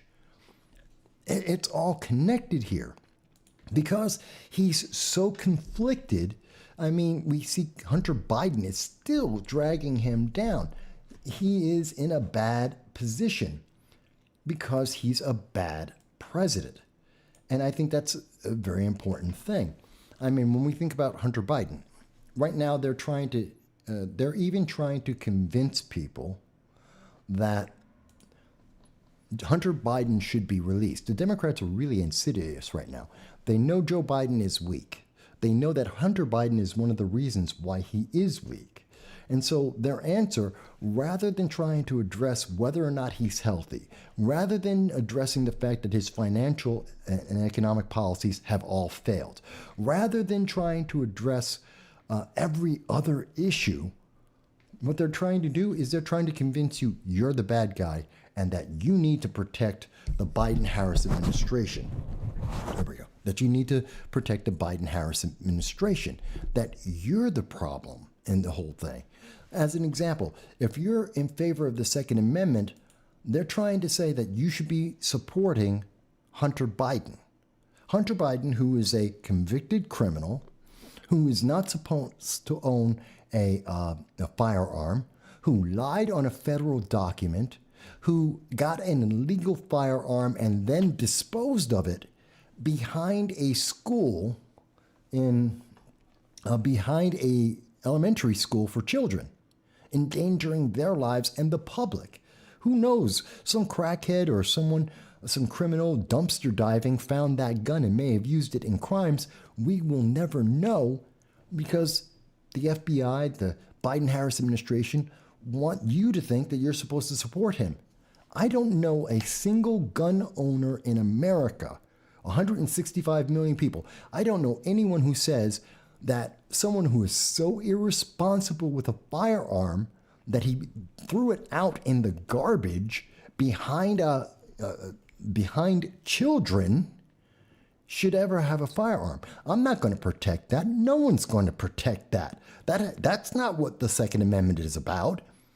And the fact that he's a criminal, convicted criminal, someone who is still being investigated for at least 400 additional crimes, and I'm supposed to have sympathy for him? I don't think he should have ever had a firearm. Now, I do understand the Second Amendment argument that says that Hunter Biden can't be restricted because, you have a right to own a firearm, period. That's the Second Amendment, which I understand. I also understand that we have come to agreements in this nation that if you're a convicted felon, you don't get to have a firearm, which I have no problem with, which means Hunter Biden doesn't get a firearm, just like every other convicted felon. He doesn't get a get out of jail pass just because he's connected to his father, just because I believe that women should be able to conceal carry. One doesn't equal the other. Yeah, that's right, Jason. They're trying to change this. It's like the way that they're trying to change the argument about the economy. The economy is failing. We know that. Unemployment went to 3.7%. Oh, but they want to talk about 13 million jobs that they didn't create, that people just went back to work. They don't want to talk about the inflation, food inflation that's up 11% in 2022 alone. They don't want to talk about that. They don't want to talk about that. They want you to think everything's fantastic, everything's okay. They're lying to you. And they know they're lying to you. They know that they're trying to manipulate you. Oh, we should be protecting Joe Biden. This is coming from Politico, by the way. Politico is the one who's trying to tell you that, it's constitutional challenge. You shouldn't be upset with Hunter Biden because even though he's a criminal, convicted criminal, even though he lied on federal documents, even though he shouldn't have passed a background check that Democrats tell us are there to protect us, even though he disposed of a firearm in the most irresponsible and illegal way possible, we should be supporting him and protecting him. I'm sorry, that's not what the Second Amendment is about. That's not what our gun laws are about today. And gun owners may disagree with me, but I don't think that's a problem. I don't think anyone has a problem saying Enforce the laws as they exist right now. Punish Hunter Biden. Hunter Biden needs to be arrested. He needs to be in jail. If it were me, I'd be in jail right now. If it were you, you'd be in jail right now. No one would be talking about your Second Amendment rights. They'd say, you're a criminal. You endangered the public. You're going to jail. But somehow, Hunter Biden thinks he's above all that. He's above the rules that we already established. He's saying, oh, no, but your future rules, if we change the rules, I should be protected. I should be protected by something his own father doesn't support. Democrats don't even support the Second Amendment, and they're saying, but for Hunter Biden, we need to give him a special exemption. He needs to be protected. This is part of those distractions that they keep doing to try and keep us submissive. I truly believe that. It's like, again, it's just like with the college student loans. Oh, they made the promise, yes, we're going to get rid of the college student loans. They can pass that any day they wanted to. Abortion, they could have passed a codified Roe v. Wade at any time over the last 50 years, especially in 2022, and they didn't. You have to ask yourself, why? Hang on one second, folks. I need to be right back. I'll be right back.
I swear, folks.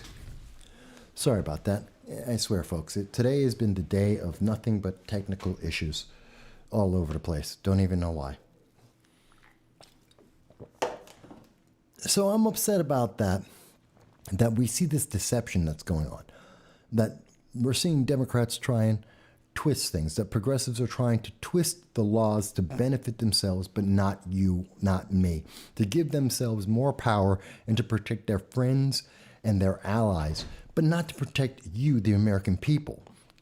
They're not doing this because they think that the gun laws are good. They're not doing this because they want to help you protect yourself against crime. Remember, crime is up right now. Where is it? And the American people know it. This is from YouGov. This is a YouGov poll that came out on June 2nd, 2 days ago. And according to the YouGov poll, which is asking about crime in the United States, one of the most important things in this poll, 108 people were taking it at the time that I took the poll. And what you will see is, where is it? Right here. Are you confident in Joe Biden's ability to deal wisely with crime in the USA? 59%. YouGov is a left-leaning poll. This is a poll that usually supports Democrats and liberals. And they're asking Democrats and liberals online, predominantly the youth, do you trust Joe Biden? 59% said no. No, they do not. I have to believe the reason why they don't trust him is because of the problems. I mean, what we can see very clearly, if you look at the number of motor vehicle deaths in the United States per year, in 2022, it was 42,795. In 2021, it was 42,939. That's more than all the homicides in America. If you were to take the number of military deaths in America in 2021, you're looking at 1,009. which is way too many, especially since 1/3 of them were suicides, which is really sad. And if you are suffering from PTSD, if you are suffering from bad times and you're a veteran, or even if you're not, please do go and get some help from somebody. That's why we have the first thing on our channel is that we provide a hotline for the suicide hotline, 800-279-8255. Please do consider calling them if you are thinking of harming yourself, or talk to a friend and family member. But we can see there's 1,009 people died in the United States military. This is including war. This is every reason that we lost soldiers in 2021. That's not this, and yet they're trying to tell us that guns are the biggest problem that affect us. Well, I think I have it up here. Where is it? Chicago's. I think I just, oh, there it is. In Chicago, right now, just in the first 5 months of 2023, 227 people have been shot and killed in Chicago alone. That's the same as that's almost the same as the number of people who committed suicide in the United States military in 2021. That's how bad crime is right now.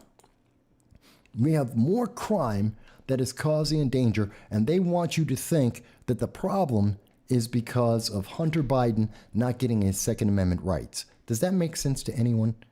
I want to be clear about that.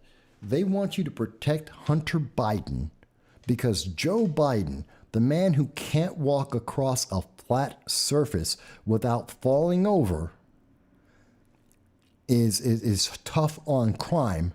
Meanwhile, we're seeing 227 people in 5 months have been killed in Chicago by itself because their policies don't work. And if you were to combine Chicago with the number of military deaths in any given year, it still is not going to match up to the number of car accidents. This isn't the biggest problem in America, but they want you to think it is. And they want you to be defenseless. They want them to be protected.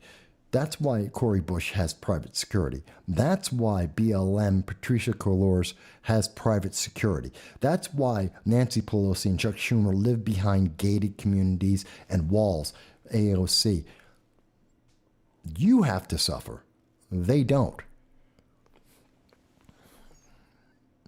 I know that got a little convoluted there, and I apologize because of the confusion with my system playing the background noise and the interruption just a second ago.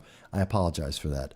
It may not have come out as well as I would like it to, and I apologize if it wasn't clear the points I was trying to get to there. I know we've been on for about 3 hours, even with some technical issues here. I did want to talk about one or two other things, but I am happy to hear, and again, I'm always happy to hear, if you disagree with any aspect of what we're talking about, 607-242-9247. I'm happy to hear your voice. We know that Jason called in, so that phone line is working fine, and I think I've gotten rid of the background noise. So please do call in. Let's hear your voice about these issues. I think it's important. Do you trust Joe Biden? Is the fact that Joe Biden falls over walking across a flat stage, does that increase or decrease the amount of confidence that you have in Joe Biden? The fact, should we be supporting Hunter Biden for breaking all the gun laws that Democrats tell us need to be in place and need to be increased? They want more gun laws and more gun control, even as they're telling us, but Hunter Biden's a special case, we should let him go. Do you think that's fair, or do you think that's just talking out of their face? That's talking out of both sides of their face. Do you think they're trying to use you to benefit themselves? Do you believe that the economy is actually doing well, like Joe Biden said just 2 days ago, trying to tell us the economy's fantastic, you just don't understand? Even though unemployment went up, even though we know that there's going to be 8% more inflation in the next year and a half, even though we know that the stock market is flat to down, Even as we are seeing companies like Disney, Target, M&M, Mars, Anheuser-Busch are busy trying to indoctrinate our youth, and everyone is trying to reject it, and they're still shoving it down our throat. Do you think that's to your benefit? To those who are younger, who have college debt, let me ask you, how do you feel, and why do you want to vote Democrat when they had every opportunity to not only make the promise that they're going to wipe out your debt, but they had the ability to make it happen, and they screwed you. They threw you under a bus and said, nope, not going to happen. And now they voted against it. That they don't care that they made you a promise that they could have kept before Republicans ever got into the picture. And they didn't. Same thing with abortion. Could have, if you're into abortion, you believe in killing babies in the 9th month at the moment of birth, they could have passed that law at any point in 2022. Nothing could have stopped them before any Republicans, even as Republicans could have all stood up at once and voted against it, and they could have passed it at any time in 2022, 2021, any moment. And they threw you under a bus and didn't do it because all they cared about was getting your vote. And yet these people are supposed to be the ones that instill confidence in us. These are the ones that are supposed to make us feel like they're actually looking out for us. How do we feel confident? And are we surprised that no one else in the world is feeling confident? Japan, South Korea, France, Germany, Canada, United Kingdom, none of our allies feel confident. No one feels like we're actually standing up and doing what we say. Can we be surprised? Economically, when we're looking at it in terms of economics, we're looking at terms of commerce, when we're looking at terms of entertainment, when we're looking at the military, when we're looking at every form of policy, I can't point to one thing that the progressives have done and actually either stood by one of their promises or did something that benefits the nation. Even the Diversity Equity Initiative. Equity has not helped America. It's divided people more on racial guidelines. It has not been a benefit to any of the businesses out there. It hasn't helped anyone. Maybe it's just me. Maybe I'm just misunderstanding. Is it something that I'm missing here, folks? I want to hear what you have to say about it. I mean, you can type in your comment on YouTube, on Facebook, or Twitter, but you can also reach us at 607-242-9247. Tell me what you think about that. Because I think it's crazy. I think when we are looking at this entire series of issues that we have spent the last 3.5 hours going over with you, we can see how this is negatively impacting this nation. And it doesn't stop there. It keeps getting worse. And the answer, and there is an answer to this. There is a way to fix this. It's not Republicans. It's not libertarians. It's not conservatives. I'm not trying to change you into a Republican. It's voting. Whatever the way, whether you believe what I believe or not, we need to get involved in our elections. We need to speak up to our elected officials and remind them that we are in charge of this country, that we get to make the decisions. Because the more that we sit back and say nothing, look at what they are doing to us. Look at how they are treating us. We're going backwards in time, not to the 1950s. We're going back to the 1350s. This is Middle Ages. They're treating us like serfs and they're neo-nobles. They don't have to listen to us, that they get to rule over us with an iron fist, and they're making our lives miserable. Not even to talk about the fact that I believe in 2027 there will be a possibly a civil war, but definitely China invading the Taiwan, which we did a video on Wednesday, and why we had to rank each and every one of the candidates on their international policy. We ranked them on whether or not they would be effective at being able to deal with China invading Taiwan. And I can tell you, none of the Democrats do very well with that. I understand that this video, for some reason, we're getting outside interference on the channel. And I think that kind of goes in line with the fact that the channel is being suppressed right now. You're not supposed to see this. You're not supposed to have this conversation. Whether or not you agree with me, you're not supposed to be able to hear this. You're not supposed to actually have a comment on this. You're not supposed to be able to speak about it.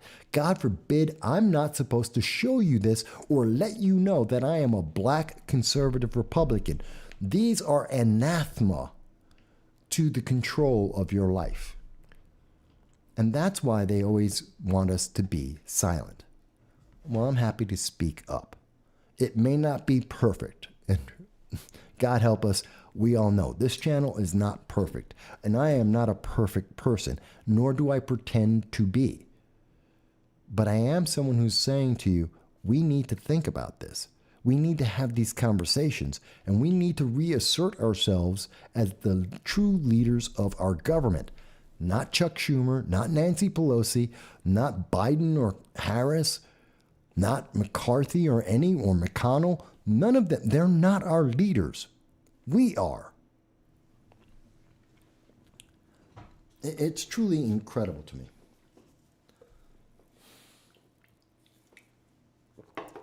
Okay.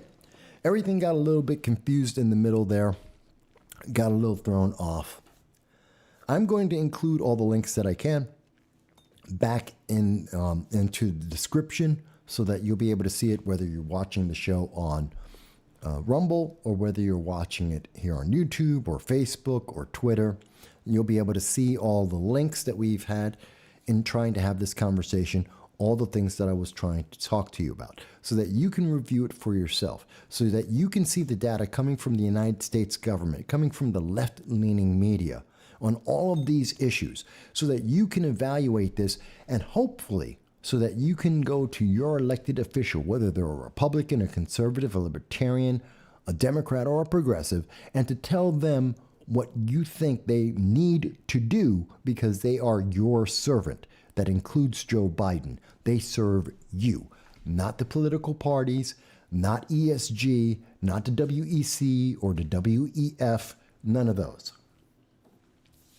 Let me also mention that in the next day or so, there is going to be an interview that I did in the United Kingdom, over in England, with the YouTube channel Alternative, which I put into the description as well. Please check that out.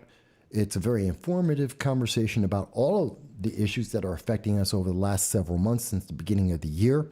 I think it was fantastic.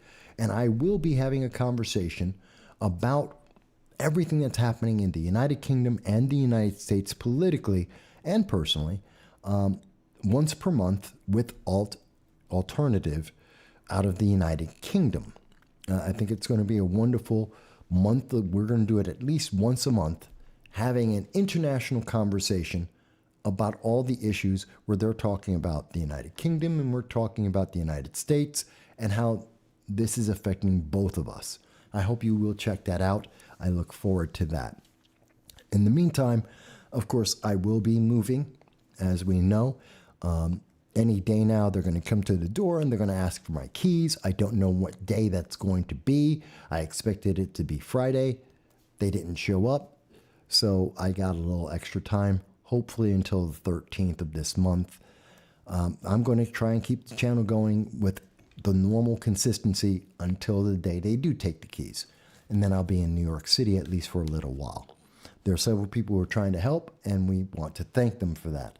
Whether it's helping me to move stuff into storage or people who are buying some of my extra equipment and everything. I do appreciate that. It's very helpful because, well, it helps to stop me from being completely homeless. So I do appreciate that. And most of all, I want to thank everyone for putting up for the technical difficulties that occurred this week. We apologize for that. I thank you for fighting through the censorship and the suppression to hear our voice and to make the comments in the chat, in the phone calls, in your comments after the show. I appreciate and I thank you, each and every one, for everything you have done, because I know it takes a lot to speak up. I know it takes a lot to stand out from the crowd and to say, hang on, I have an idea, I have an opinion, I have a voice. And it doesn't come from some political elite. It comes from you and your life and your experiences. I appreciate it and I thank you for it. Everything got a little bit thrown off here at the end, but we've been on for 3.5 hours. I think that was a good run for the show today. I think we've had great conversation on all of these issues. I hope you will consider it. I look forward to your comments, and I want to thank you for being part of the audience. But until the next time, until next week or the next video, I want to thank you, and I look forward to hearing from you all again very, very soon. By the way, Graham, I hope I did answer your questions about the debt and the debt deal and the impact on America, both in the finances as well as its other aspects. I hope I have. If I have not, please leave me a comment, and I'll be able to answer that. Oh, there you are, Graham. Great. We try. We try our best. Thank you, folks. I'll talk to you again very, very soon.